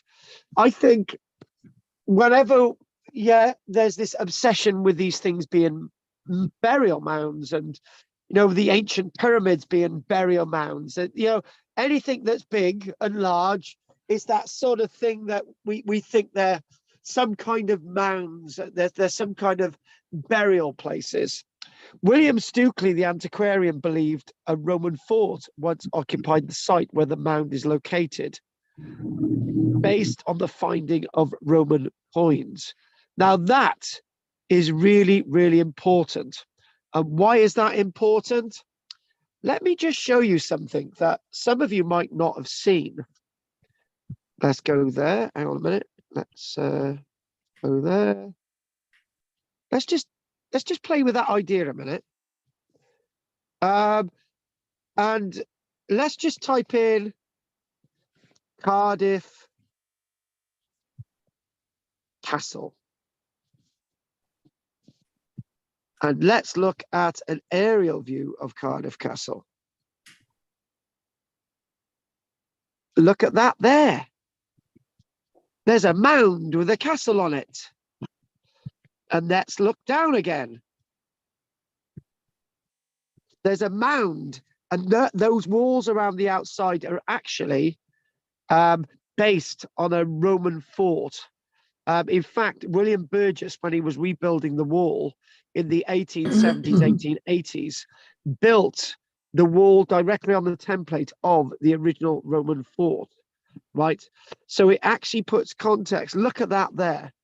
You can see mound within this sort of area of a Roman fort. Now, we're 99% sure that is actually a Norman mound there, right? And you can sort of get the idea why they thought Marlborough Mound was actually all a Norman mound. But going back to what we're talking about, right? Going back to our mound that we're looking at today, which I've actually just lost the blooming image. Hang on, there we go. We go back there again. We go back. I think we do. No, we don't. Right, I've lost the mount. I've lost the image. And we'll just get it back up now. There we go. Marlborough. Type in mound. Right, Marlborough mound. There we go. Let's get another image up there. There it is. We'll try with that one again. So this puts it in context now. So here we go. So the William Stukeley, the antiquarian, as we mentioned, he mentioned about it being a Roman fort, and he's basically basing that on Roman coins being found. Roman artifacts were found in subsequent investigations in 1892 and 1938 by the archaeologist Eve and Bretnall, respectively. So they're finding Roman evidence within that landscape. Now, we don't really know much more than that. So the historian Ronald Hutton speculated in 2016 that the mound was either a platform used for social purposes, i.e. a place that you might lecture to people, or it might actually have a ritual meaning for the community. Whatever that means, ritual meaning for the community, could actually mean anything. Now, in 1067, William the Conqueror assumed control of the Marlborough area and assigned Roger, Bishop of Salisbury, to construct the wooden Mott and Bailey Castle on the mound. Now, again, it was presumed that the Normans had built the mound. Ethelric, Bishop of Selsey, was imprisoned and died in the castle in 1070. So by 1070, we've got a well-established structure on top of this mound. The neighbouring Savernake Forest was made into a royal hunting ground, and Marlborough Castle became a royal residence. Stone was later used to strengthen it. By at least 1175, it's rather interesting. There was a stone tower on it, and there's no evidence of the stone tower today. Between 1227 and 1272, Henry III invested in the renovation of the castle, particularly the residential areas and the chapel of St. Nicholas. After his death, Marlborough lost favour as a royal residence. The castle fell into disrepair after it was no longer used from 1370. It was observed to be ruinous in 1541 by John Leland, the chronicler for Henry VIII. Now, it belonged to the royal family, so it passed from Edward VI, passed into the hands of the Seymour family, as he had relations with them through his mother. Who was the mother of Edward VI? Jane Seymour. Hence the Seymour family taking over the estate. The Seymours excavated a cavern and built a flint grotto and a spiral path to the summit. So that's what we've got at the top. We've got something very odd at the top. So in other words, we've destroyed part of the archaeology. The part of the monument has been destroyed. The Norman stuff, what's happened to that? How big was this Norman tower on the top? All these questions. By the 1700s, Lady Hertford incorporated the mound into the gardens of the stately home. There was a cascade and a canal fed from a water tower at the top of the mound. Thinking about that again, it makes it, lots going on. So lots of changes. We'll start again. So the cascade and a canal fed from a water tower at the top of the mound, and 3 pools outside the entrance to the grotto reflected sunlight inside from the surface of the water. Andy wanted to say something, I believe. No? All right then.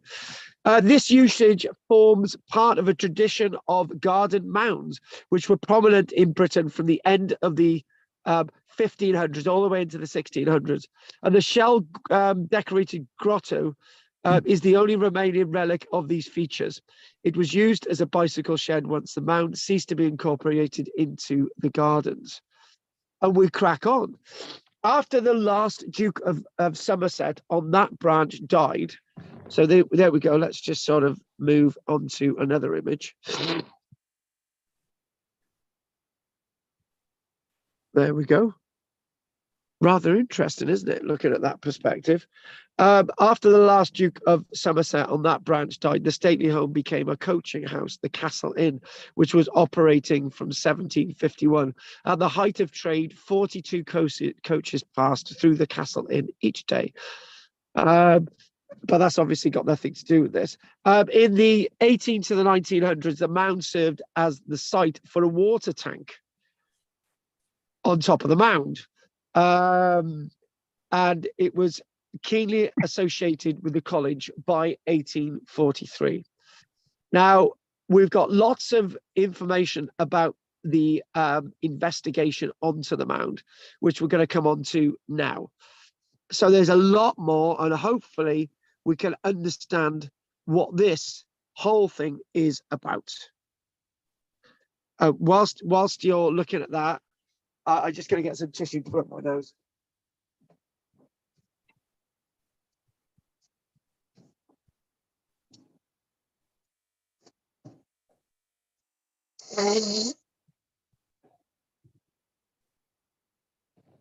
Right. Investigations. Most recorded investigation and speculation about mound have occurred from the late 1700s to the present day. Now, the methodologies, obviously, we don't have the great tunnels into the mound. That's what I was on about earlier on. We don't have that. We have little trenches and stuff. One of the first investigations was made by William Stukeley. And that's going to be around 1726. By the 18 and the 1900s, there's a lot more going on, which is trying to sort of really work out what's going on. But just before that, the hypothesis that Marlborough Mound was archaeologically connected with Silbury Hill was first thought about by the antiquarian Richard Hall in his publication, The Ancient Histories of Wiltshire. Now, that's really interesting that he come up with that based on no archaeological evidence. He assumed that that the Normans hadn't actually built the mound, which is really interesting, in 1821. Obviously, no dating techniques, no nothing. Well, he placed Silbury and Marlborough into the same age bracket. Now, Karl suggested that the site was of prehistoric origin. Not so until now. In 1892, a publication of recent excavations at Marlborough College included an antler found in the slopes of the mound. An antler. What's an antler about? They used an antler to dig the mound in the medieval period? No, they didn't. But there's no need to say that the antlers couldn't have been used in the Norman period. It's just unlikely. Additional antlers are found in the years after Bretnall was there in 1892. And basically what it is that people were fueled into this idea that there's antlers. What are those antlers about? Are they antlers associated with the construction of the mound? Are they antlers that were used to dig out the chalk? What are these antlers about? Obviously, they're prehistoric. This is what people are saying. They're obviously prehistoric. So they're fueled by what Karl had been saying in 1821, that this was a prehistoric mound. Who made the original case for a prehistoric origin of the mound in opposition to the idea that it was a burial place for Merlin. And they were challenging the idea that it was actually built by the Normans, which is a really important point. It was suggested that the impregnation of chalk and the digging out of the chalk by antlers made it very unlikely that it was actually Norman built. And they're just thinking, well, the Normans didn't build things like that. People did before. And at that stage, I was talking about a ditch. That stage, there was some sign that there was a ditch, that they had located some kind of a ditch, and they found Roman coins in it, which is rather interesting. So as the 1900s progressed, the findings of medieval artifacts as well as a review of previously assembled evidence caused there to be questioning of the prehistoric origins. So in other words, what people say, actually, it can't be prehistoric. It's got to be Norman, because we got Norman pottery. So people were going back and forth with the idea that it was Norman, prehistoric, it was Roman, blah, blah, blah, loads of different ideas. In 1955 and 1956, excavations on the western side found refuge from the medieval period, which included Norman pottery. So it's got to be Norman.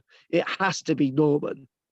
That's what they thought in 1956. So what they found was a bit of a ditch, and they found other evidence. So it's obviously got to be a Norman mound. It has to be.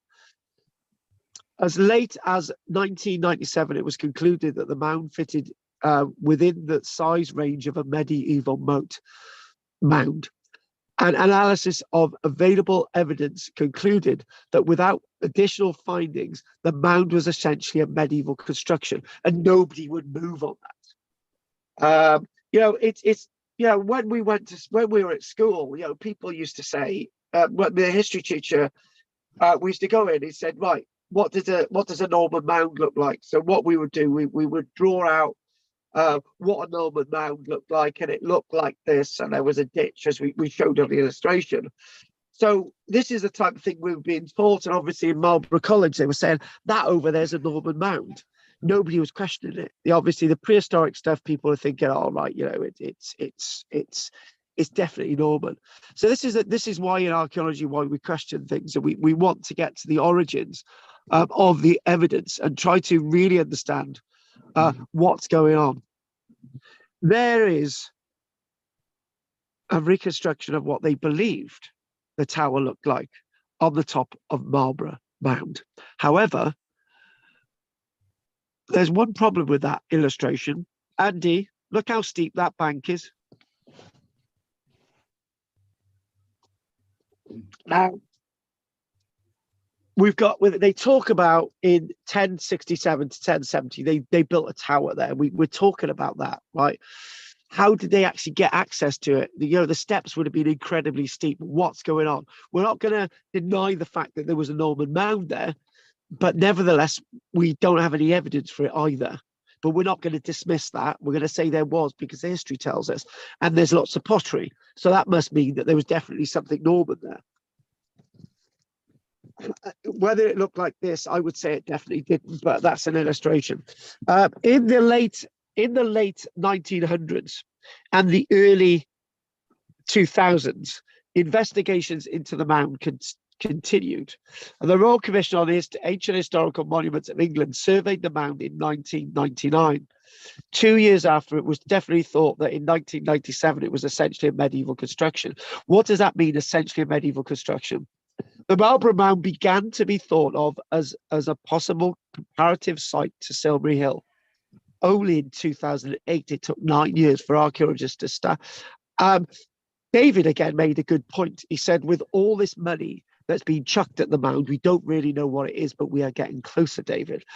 Extracting datable material from the mound was thought to be best achieved by taking cores from the mound. And this is what geotechnical engineering did. They took 6 cores from the mound, 2 taken from boreholes made at the summit. I can't imagine they would have been 19 meters in length, but there you go. And this was obviously published, and the age of the mound was dated to around 2,400 years BC, but it could actually be a lot earlier than that. The earliest construction may have actually been as far back as nearly 4,600 years ago, which is 200 years before the other dates. The interest in investigating the mound has brought it into a broader discussion of how mounds can be used to learn about the people that lived in this part of Neolithic Britain. Now, that's true, but to be honest with you, we need to know where they lived as well, what villages that they lived in, what's going on. These questions have been asked from a variety of interdisciplinary perspectives.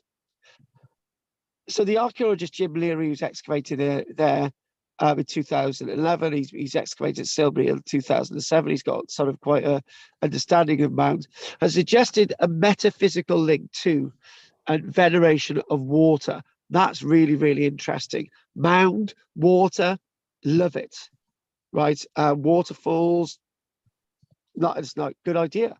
His theory is based on the proximity to the River Kennet, obviously the idea of water.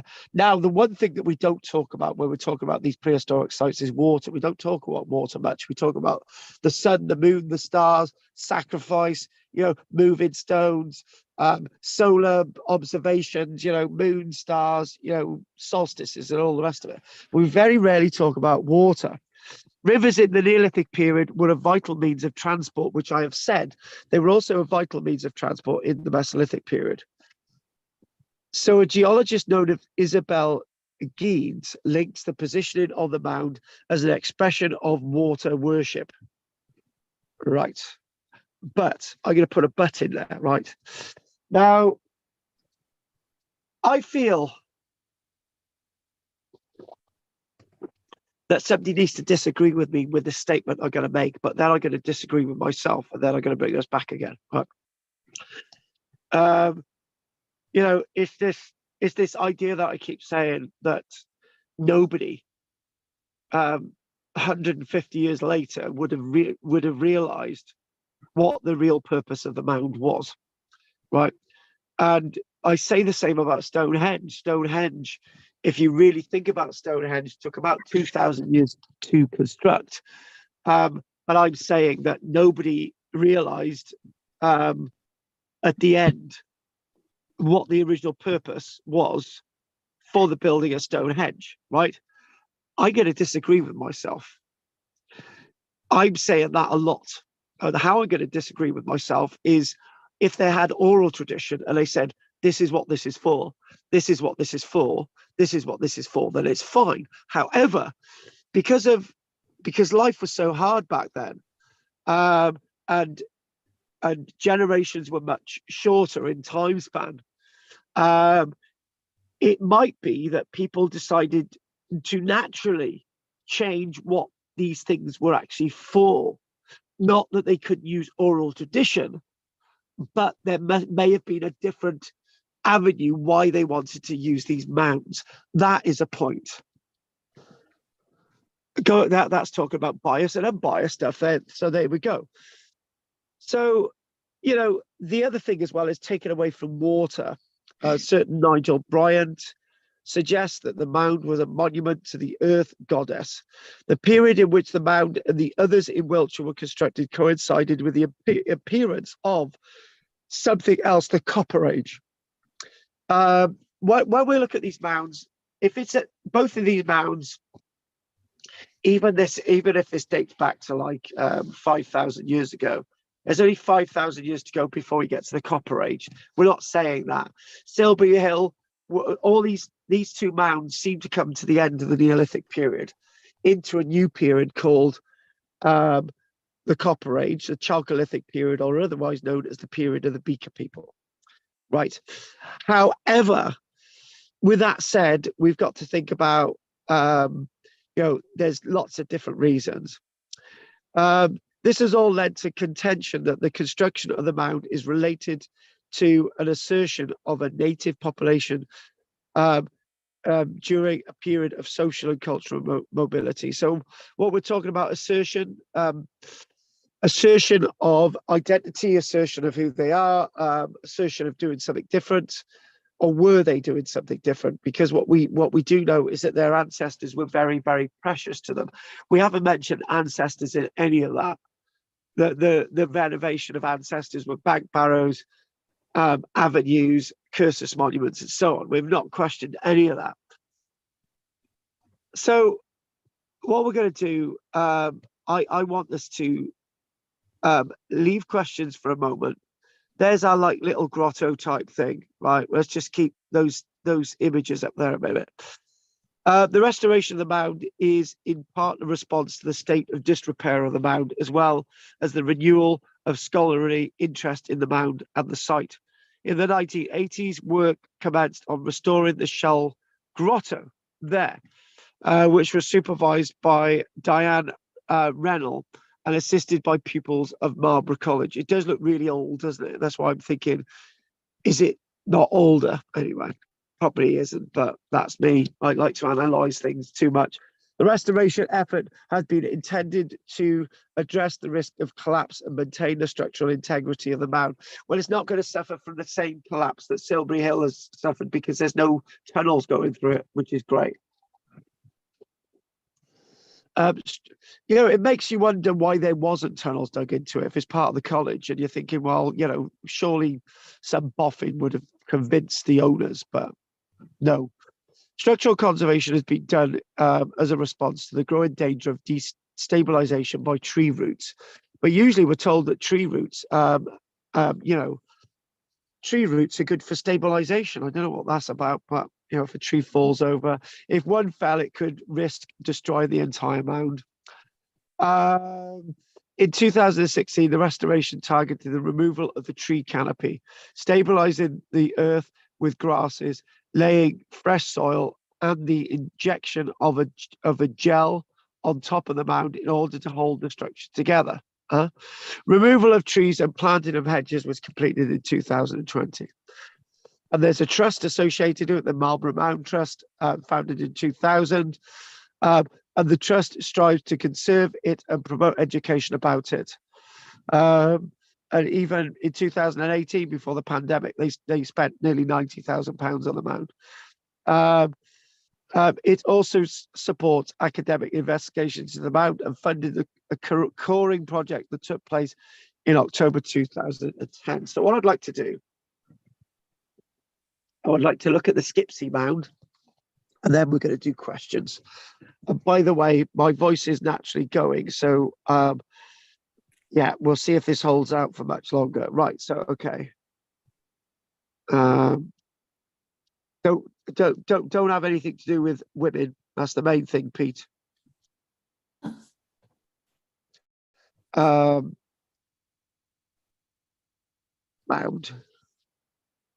Bingo. This is rather interesting. The Skipsea Mound. There it is. Now, where is Skipsea? Well, we're going to have to show you that one. So here we go. Oh, I just deleted what I just had. Yeah, I have, you stupid sod. Right. Skipsea. There it is. Follow the red arrow. Skipsea. It's on the coast there. And actually, interesting enough, I've got to show you this. Sorry, I've gone off on a tangent, right? Sorry, Pete. Skipsea. So what we do, if we look at Skipsea, right, and you'll see something about the erosion, right? Hang on, here we go. Look at that, it's all being eroded into the sea. It's shocking. And there was an image. Oh, here we go. Where is it? I saw it earlier on. Look at that road there. It's shocking. Look at that. Anyway, this is all being eroded into the sea, and obviously the Skipsea Mound will go one day. And there you go. There's Skipsea Mound from another view. It looks quite a large mound, to be honest with you. So I wanted to mention this because this is rather interesting. This came out in 2016. Skipsea Castle was built on an Iron Age mound, even though it's an Iron Age mound. But is it Iron Age? And interesting enough, what are they doing building mounds in the Iron Age period? There you go. Earthworks in Yorkshire are at least 1,500 years older than previously thought and likely to have been a burial mound. It's a bloody big burial mound. When the Normans decided to set their mark on Skipsea in Yorkshire within 20 years of the 1066 invasion, they didn't bother to build a new mound for their Motte and Bailey castle. Instead, they upcycled the massive earth mound they found waiting for them, dominating the landscape as it had for the previous 1,500 years. Skipsea, a huge mound 85 meters in diameter, 13 meters tall, obviously shorter than the Marlborough by 6 meters and 26 meters shorter than Silbury, is now revealed following a recent excavation as an earthwork resembling the famous Silbury Hill in Wiltshire, the largest man-made prehistoric hill in Europe. Although Silbury is more imposing, twice the height, actually more than twice the height, and 2,000 years old. 2,000 years old. The Skipsea is a unique example from the Iron Age Britain. The closest mound of a similar size and age is in Germany. Skipsea is still described in the official guides as a normal structure, dating from around the 15th of August of 1215 in the year 1086, although most of the timber and stone has vanished. Well, the timber also, leaving the spectacular evidence of the skill and the hard work of the Iron Age Britons. Jim Leary, again, is this guy who's been at Silbury and Marlborough from the University of Reading, who led the excavation, also led the most extensive excavations at Silbury 10 years ago, said it was an astonishing discovery. To say that the discovery of an Iron Age mound hiding in plain sight was surprising is an underestimate.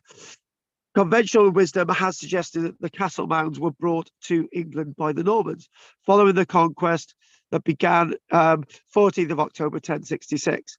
Leary said, however, castle moats exist up and down the country, but their huge size means they are rarely excavated. And as a result, much of what we previously thought we knew about their date was based on scant documentary evidence and guesswork. The supposition is that Skipsea is likely to be a burial mound. That's the only reason we know of for people in the Iron Age to raise such structures. But we have no evidence yet to prove that either. We've got an idea that the mound is over 2,000 years old, but it could actually be as old as Silbury Hill. One comparative mound in Germany held a burial, but that was robbed in the 1900s for its weapons, chariot ornaments, gold and bronze. But it doesn't mean to say that they build mounds this size in Britain, but it does mean to say that they built them in Germany. Finally, Leary, oh no, there's a lot more, hang on. Not finally. Leary expects the archaeologists, if we look at these mounds, to discover more ancient mounds repurposed as Norman castles through a dating technique that he described as resembling a giant apple corer, which extracts a small core containing dateable material, including seeds and pollen, without damaging the monument. His suspicion about the true date of castle mounds began when he was working on Silbury and driving every day past another mound within the grounds of Marlborough School. That was believed to be either Norman or possibly a much larger garden folly. Now it's proved out to be 4,400 years old, as we've just mentioned. Some of the sites believed to be Norman that he has investigated have turned out to be much later. Lewes Castle in East Sussex has 2 mounds, both confidently described as Norman, but one has turned out to be not older than Norman, but actually from the 1400s. So they're finding that some of these mounds are not Norman, they're more recent, and other mounds that are not Norman are a lot older. Finally, Leary has 10 more castle mounds on his list to sample next year, but has decided against disturbing the owner of one of the most famous in the country, the Queen at Windsor. We did consider it, but there was some recent research, including samples taken by English Heritage at the time of the fire, which seemed to show pretty conclusively that the mound is Norman. So I think we'll leave that one alone. On that note, that's me done. I'm really struggling now with my voice, so I'm gonna stop talking. It's Peter's fault. Oh, hang on. No, yeah, we go. Hang on, let's just. Right, okay, good. Right, stop. Right, let's start with Anne and then David. Anne, anything? No, I'm just so impressed that you seem to be able to find a new thing I'd never heard of. Sort of almost once a month. Archaeology is so broad. It really is. And as I knew nothing. Well, I haven't been coming too long, have I? But well, you have now. It's been like 3 years. Yeah, but what I'm saying, I don't know how you keep coming up with these new things I've never heard of, and yet it's all so interesting. I really enjoyed it all. Thank you. I really appreciate that. We got Orkney next week. That's going to blow your mind. So anyway, thanks for that. I really appreciate you saying that. But the main thing is that archaeology is a broad school. And I would quickly say about skipsea, the reason why I've mentioned it now is that it's likely to be a lot older than Iron Age. Yeah. And as much as we as much as we want to be there, as much as we want to be burials underneath these mounds from the Iron Age, we don't really have large mounds in the Iron Age in Britain. We might have them in the continent, but not here. As you know, we're very odd here. Mind you, every part of all the parts of the world you've taken to us to, they're all odd. They're all in their own culture or whatever it was of that time as their culture. So the whole thing is, just mind-boggling with how much there is. Exactly. So much diversity. Exactly. Very true. Very true. Okay, thank you for that. And right. David, anything you'd like to say, lovely? No, thank you. I don't see why they're not just mounds thrown up so people can retreat to them and defend themselves. Well, that's even more fascinating. The thing, actually, David's made a really interesting point. It's just like Neolithic period. We don't think of, in the Neolithic period, we don't think, for example, of lots of people around threatening you, killing you, and all the rest of it. However, there were other threats in the Neolithic period, and obviously it's not far away from the Doggerland being flooded, and the idea that these could be sanctuaries for flooding, and all. I'm just going with the flow. Can you remember a few years ago? David's made a really important point, but I'm going to take it somewhere else. A few years ago, I can't remember it was. Can you remember those images that we were getting of Somerset and Wiltshire? It was so flooded that there were farms with sandbags around them, and the entire landscape was flooded with water. Can you remember that? Yeah. Yep. Somerset So- levels. Yeah. Yeah. So think about that, right? These mounds are sanctuary from water. Yeah, definitely. Nobody's even mentioned that. David, good point, but I bent it and made it another way. Thank you, David. That was good. Good. Yeah. I like that. Cool. I like everyone's comments. I really do. Thank you for that, David. Margaret. Well, I think I've recently read yet another book about Old Sarum, which is Wiltshire, isn't it? And I believe they had a Neolithic settlement there and a mound. And it's near, there are 3 rivers in that area, which seems to have been very important to the people that settled there originally. The weirdest thing, all kind of connected, aren't they? Yes, they are. The weird thing about okay. Have you said everything what you wanted to say? Yeah. Because what we're going to do now, we're going to show you that again. Well, Peter, start talking. The Kenneth Pete. Nell and Avon Canal were alongside that mound, weren't they? Yeah. You've got the Kennet, yeah. Kenneth and Avon, yeah. Yes. Keep going. Old Sarum. Now, the weird thing is, right? The weird thing is that is just odd. It's Andy's mumbling. It is odd, right? I have been to Old Sarum, right? And I will tell you this. When I went to Old Sarum with my grandparents, I remember going to have a word with the guy from English Heritage, and I'd actually done some research on it. And I said, actually, there's a Roman villa here, and he said, no, there's not. It was built by the Normans, right? And my grandparents said, don't argue with him. He knows more than you, right? Turned out that there was a Roman site there, right?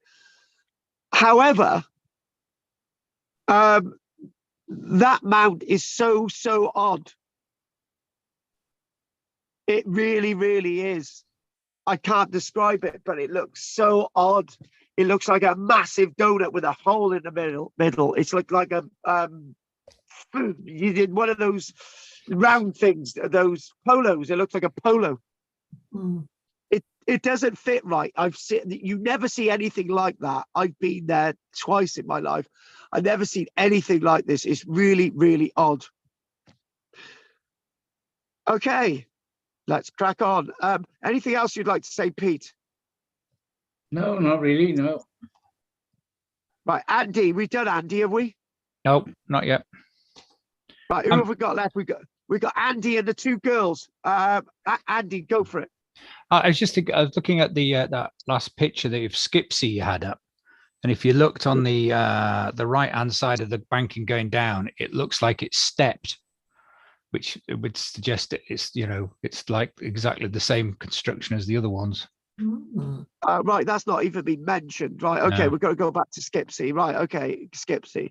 And burials are people like to bury things in all sorts of prominent places, don't they? So there's often going to be a burial in, but it doesn't mean to say that it's of the same period at all. Andy's made a good point. Yeah, you might see a mound and you might put burials into it, but that's not the original reason.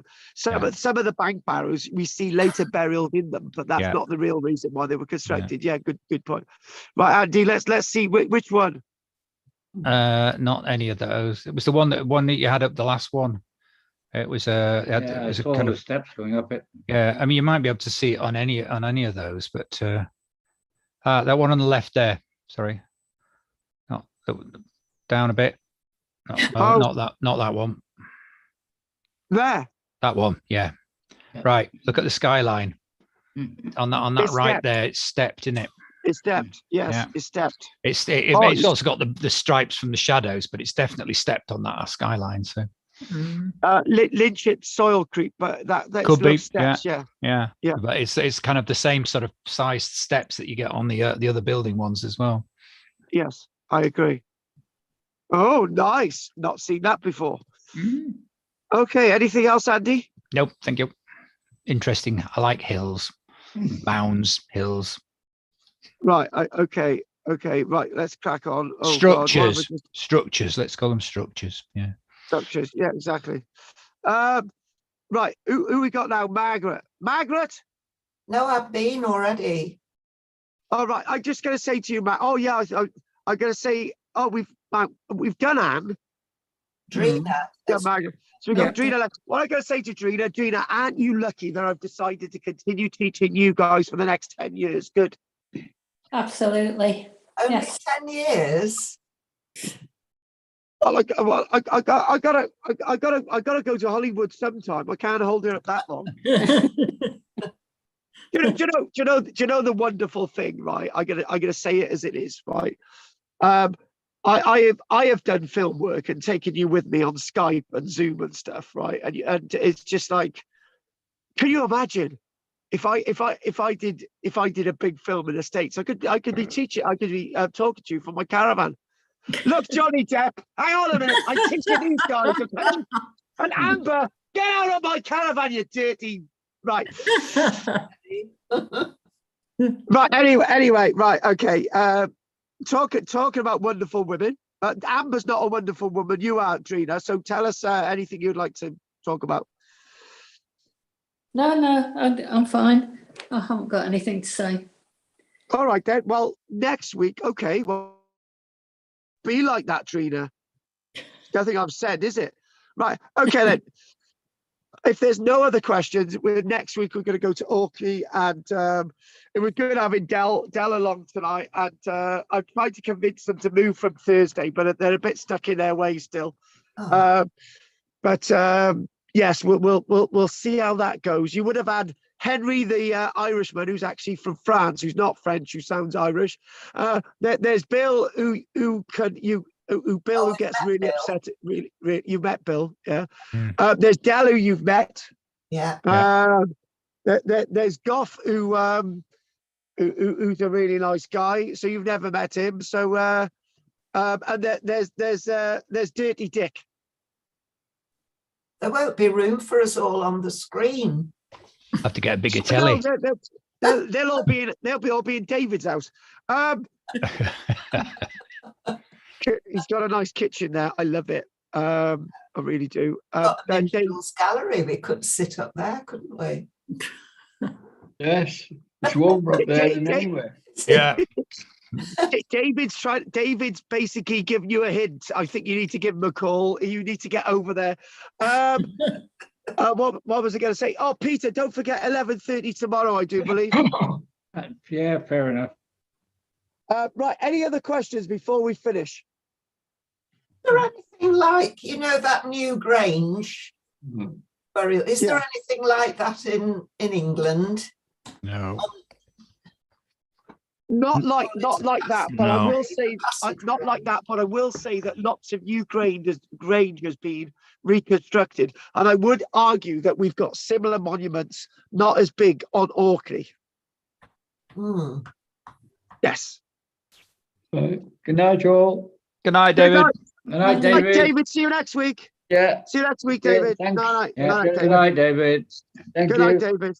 We have some churches as well that are built on circular mounds, bit like that, aren't they? But much smaller scale. Yes, I visited one in near down in Dorset once, and it was like a church, and it was smack bang in the middle of a henge monument, right? And you had the big ditch around the outside, and you had the bank, and it was just like a church in the middle. It was just like so weird. So, the one I was thinking, I think, was in Lincolnshire, and it wasn't anywhere near as old. Well, I'm saying it wasn't as old as that. It was famous for having a burial layout that was really weird from, I think, the Civil War, where they were all laid out in a circle all the way around the church. Not end to end, fanned out as if like a fan of cards. Hang on, you've been watching The Good, the Bad, and the Ugly. No, I've been there. I didn't dig them up, but it could easily be an older mound, of course. But Yeah, that's true. But That's they're all about like 2 meters above ground, which is really weird. So I wonder if the old Kendal Castle is on a very high mound. it is. Yeah, the original one. Yeah. There are steps going up there now because there's a monument, but before the steps, it would have been very, very steep. Yes, the Scottish burial ground or something it's called, now, isn't it? Well, Yeah, it's a really interesting site, that, isn't it? It is, yeah. I've lost what I was going to say. Oh, sorry. Sorry. You've ruined my day, ruined my life as usual. Oh yeah, no, what? Shut up. Shh. I was going to say. Shut up. I was going to say something about the life of a mound through the ages. Is that from our library? No, I'm saying that Karl should write his next. Yeah. Should be the life of a mound through the ages. A mound of information. You never know what might come when I'm sat in a caravan waiting to go on set. Yeah. What I'm going to say before I completely miss it, because Margaret so rudely interrupts all the time, right? Sorry. Right, I'm glad you said sorry. Don't. That's what I wanted, right? When archaeologists said, "Oh, there's a burial that faces north," it's obviously pagan. When there's a burial facing east, it's obviously Christian. That's absolutely a load of rubbish. Mm. It is. Mm. It really is, because you can have Christian burials in the Roman period. They're any sort of alignment, and you're thinking, well, that assumption again, isn't it? Hey, talking about burials and north, did you know that all the norths, as in the magnetic north, the true north, and the whatever the North Pole, polar star, are all lining up this year for the first time ever? Oh. Must be How does that work out? Will we feel the power? Yeah, more than likely. Yeah. I don't know what power though. It'll be some omen of something. Power Rangers. Yeah, it could be. This is why everything's going wrong. Yeah. Teenage Mutant Ninja Turtles. Yeah. That was based on audience research, that. What Ninja Turtles? Yeah, I asked somebody once, I said, who the hell came up, because I was actually working for a children's TV company at the time when that came out. And I said, who the hell thought of this? Where did that come from? And they said, they did actually quite extensive market research with kids, and that's what they wanted. I'm thinking, fair enough. Funnily enough, it was a big success. Yeah. I'm glad you didn't block it, Andy. That would have been your let's not sign the Beatles. Yeah, absolutely. Yeah. I did ever tell you about that? I used to know the ex editor of Melody Maker, right, from the 60s, right? Because his wife worked for a photographer that I worked for, and he'd moved up here and retired up here. And I was talking to him one night at a party, and I said, "Yeah, you must have met loads of people." He said, "Yeah." He said, and he started laughing. I said, "What?" He said, "I made a mistake once." He said, "What do you mean?" He said, "I had this young guy come in, and he was such a plonker." He said, "I chucked him out of the office and told him he was never going to get anywhere." And I said, "Oh yeah, who's that?" And he said, "Bob Dylan." Oh my God. So I think he never worked in that town again after that. So. No. Right. Yeah. Don't sign Queen. Don't sign the Rolling Stones. Don't sign the Beatles. Bob Dylan. Christ. Who? Yeah. Very good. Do you know what? It's just I just got what she said. Yeah. Do you know the amounts of obviously the famous thing that my acting agent said was, look, it's pointless me putting you up for one of the auditions for the Star Wars films. It's going to be really bad for your career. What a stupid piece of advice that was. Yeah. You'll be typecast for the rest of your life. What, as the person who never did Star Wars? Yeah. And Torchwood. Yeah. And I was supposed to be in Celebrity Big Brother, and I turned it down. Torchwood came up in a crossword I did the other day, actually. I thought, said spin-off from Doctor Who, but blah, blah, blah, so many letters. I thought, it's Torchwood. I remember that. John Barrymore. Barrymore. Barrymore. Barrowman, not Barrymore. Barrowman. Barrymore. Oh. Yeah, Barrowman, that's it. He was good. He was a presence, wasn't he? Mm. Do you know what I did? I went into a restaurant once, right? Yeah. And the dippy woman I was with, who's called Anne, the one I'm talking about on a Thursday, she said, "Oh, by the way, he does acting." And the guy behind the bar said, "Oh, wow, he must know John Barrowman, right? I'll have to get his signature." So I ended up signing something. I was thinking, what the hell's this about, right? She convinced him that I knew John Barrowman and all about the rest of it, right? Well, they want to know these people. That's it. You made their day. Just keep smiling. Who's the most famous person you know, Carl? The most famous? Other than Andy, who's the most famous that you know? David Tennant. Oh, yeah, I like him. I'm also friends with Ian McKellen. Ooh, Sir Ian. Hang on, Ian McKellen, right? Sir's the toffs call him Sir. Does he call you my mate Carl? Well, he's given me a little bit of support. That's all. I'm saying nothing more. Or you, yeah, boy. boy.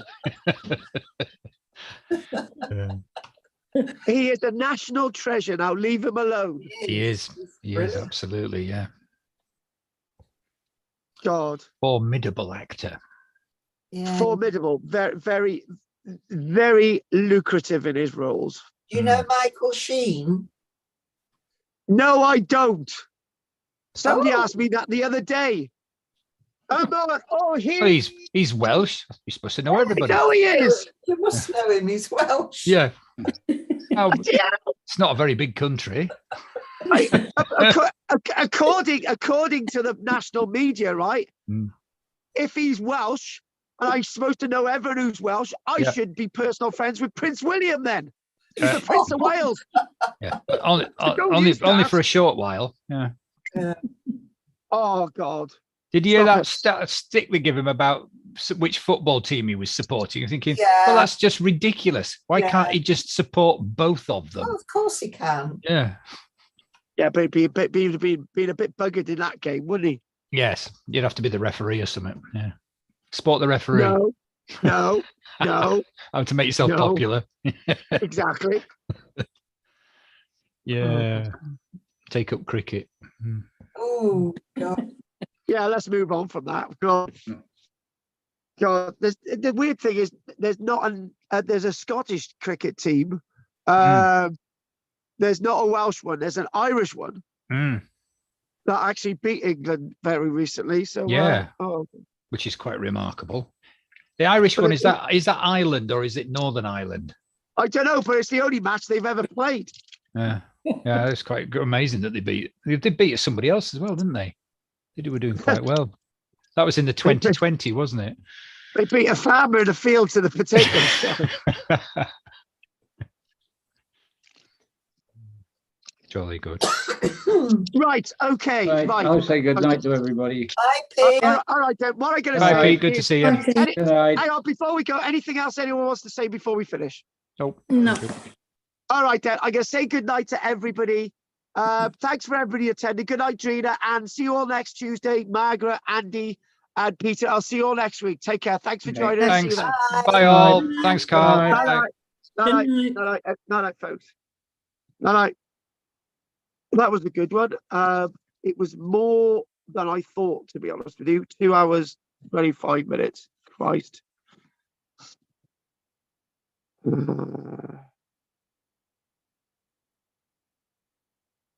So I'm going to see if there's anything in the chat box. All right, Dell said, leaving now. See you next weekend. Bye, Dell. Finally. Oh, is that all? Leaving now. See you next weekend. Next week it should have been. Bye, Dell. Oh, all right. Yeah, somebody's saying bye, Dell. I didn't get to say goodbye, Dell, but that's why he left us. Anyway, don't forget to like and subscribe. My voice is gone. And God, are they all swollen up? Does anyone know anything about these types of things? Look at that. Anyone, women watching? Do you know, I haven't actually had anybody on. I haven't been watching this as I should do. I'm just gonna go here. Yeah, it's a bit weird, isn't it? Hang on. Oh right, yeah, there we go. All right. I haven't actually had anybody on. I have been watching this as I should. Who's this? I'm just gonna go here. Anyway, don't forget, anyone in the chat box, you can put stuff on the video anyway. Anyway, don't forget to like and subscribe. Those two people have been online, and thank you very, very much. And see you next week, same time next week, 7:30, and on a Thursday, 7:30 as well. And thank you very much. Take care. Bye. Night, night, night, night, night, night, night. Oh, end. Right. Okay. End. How do I end this? How do I end this thing? Host. How do I end this?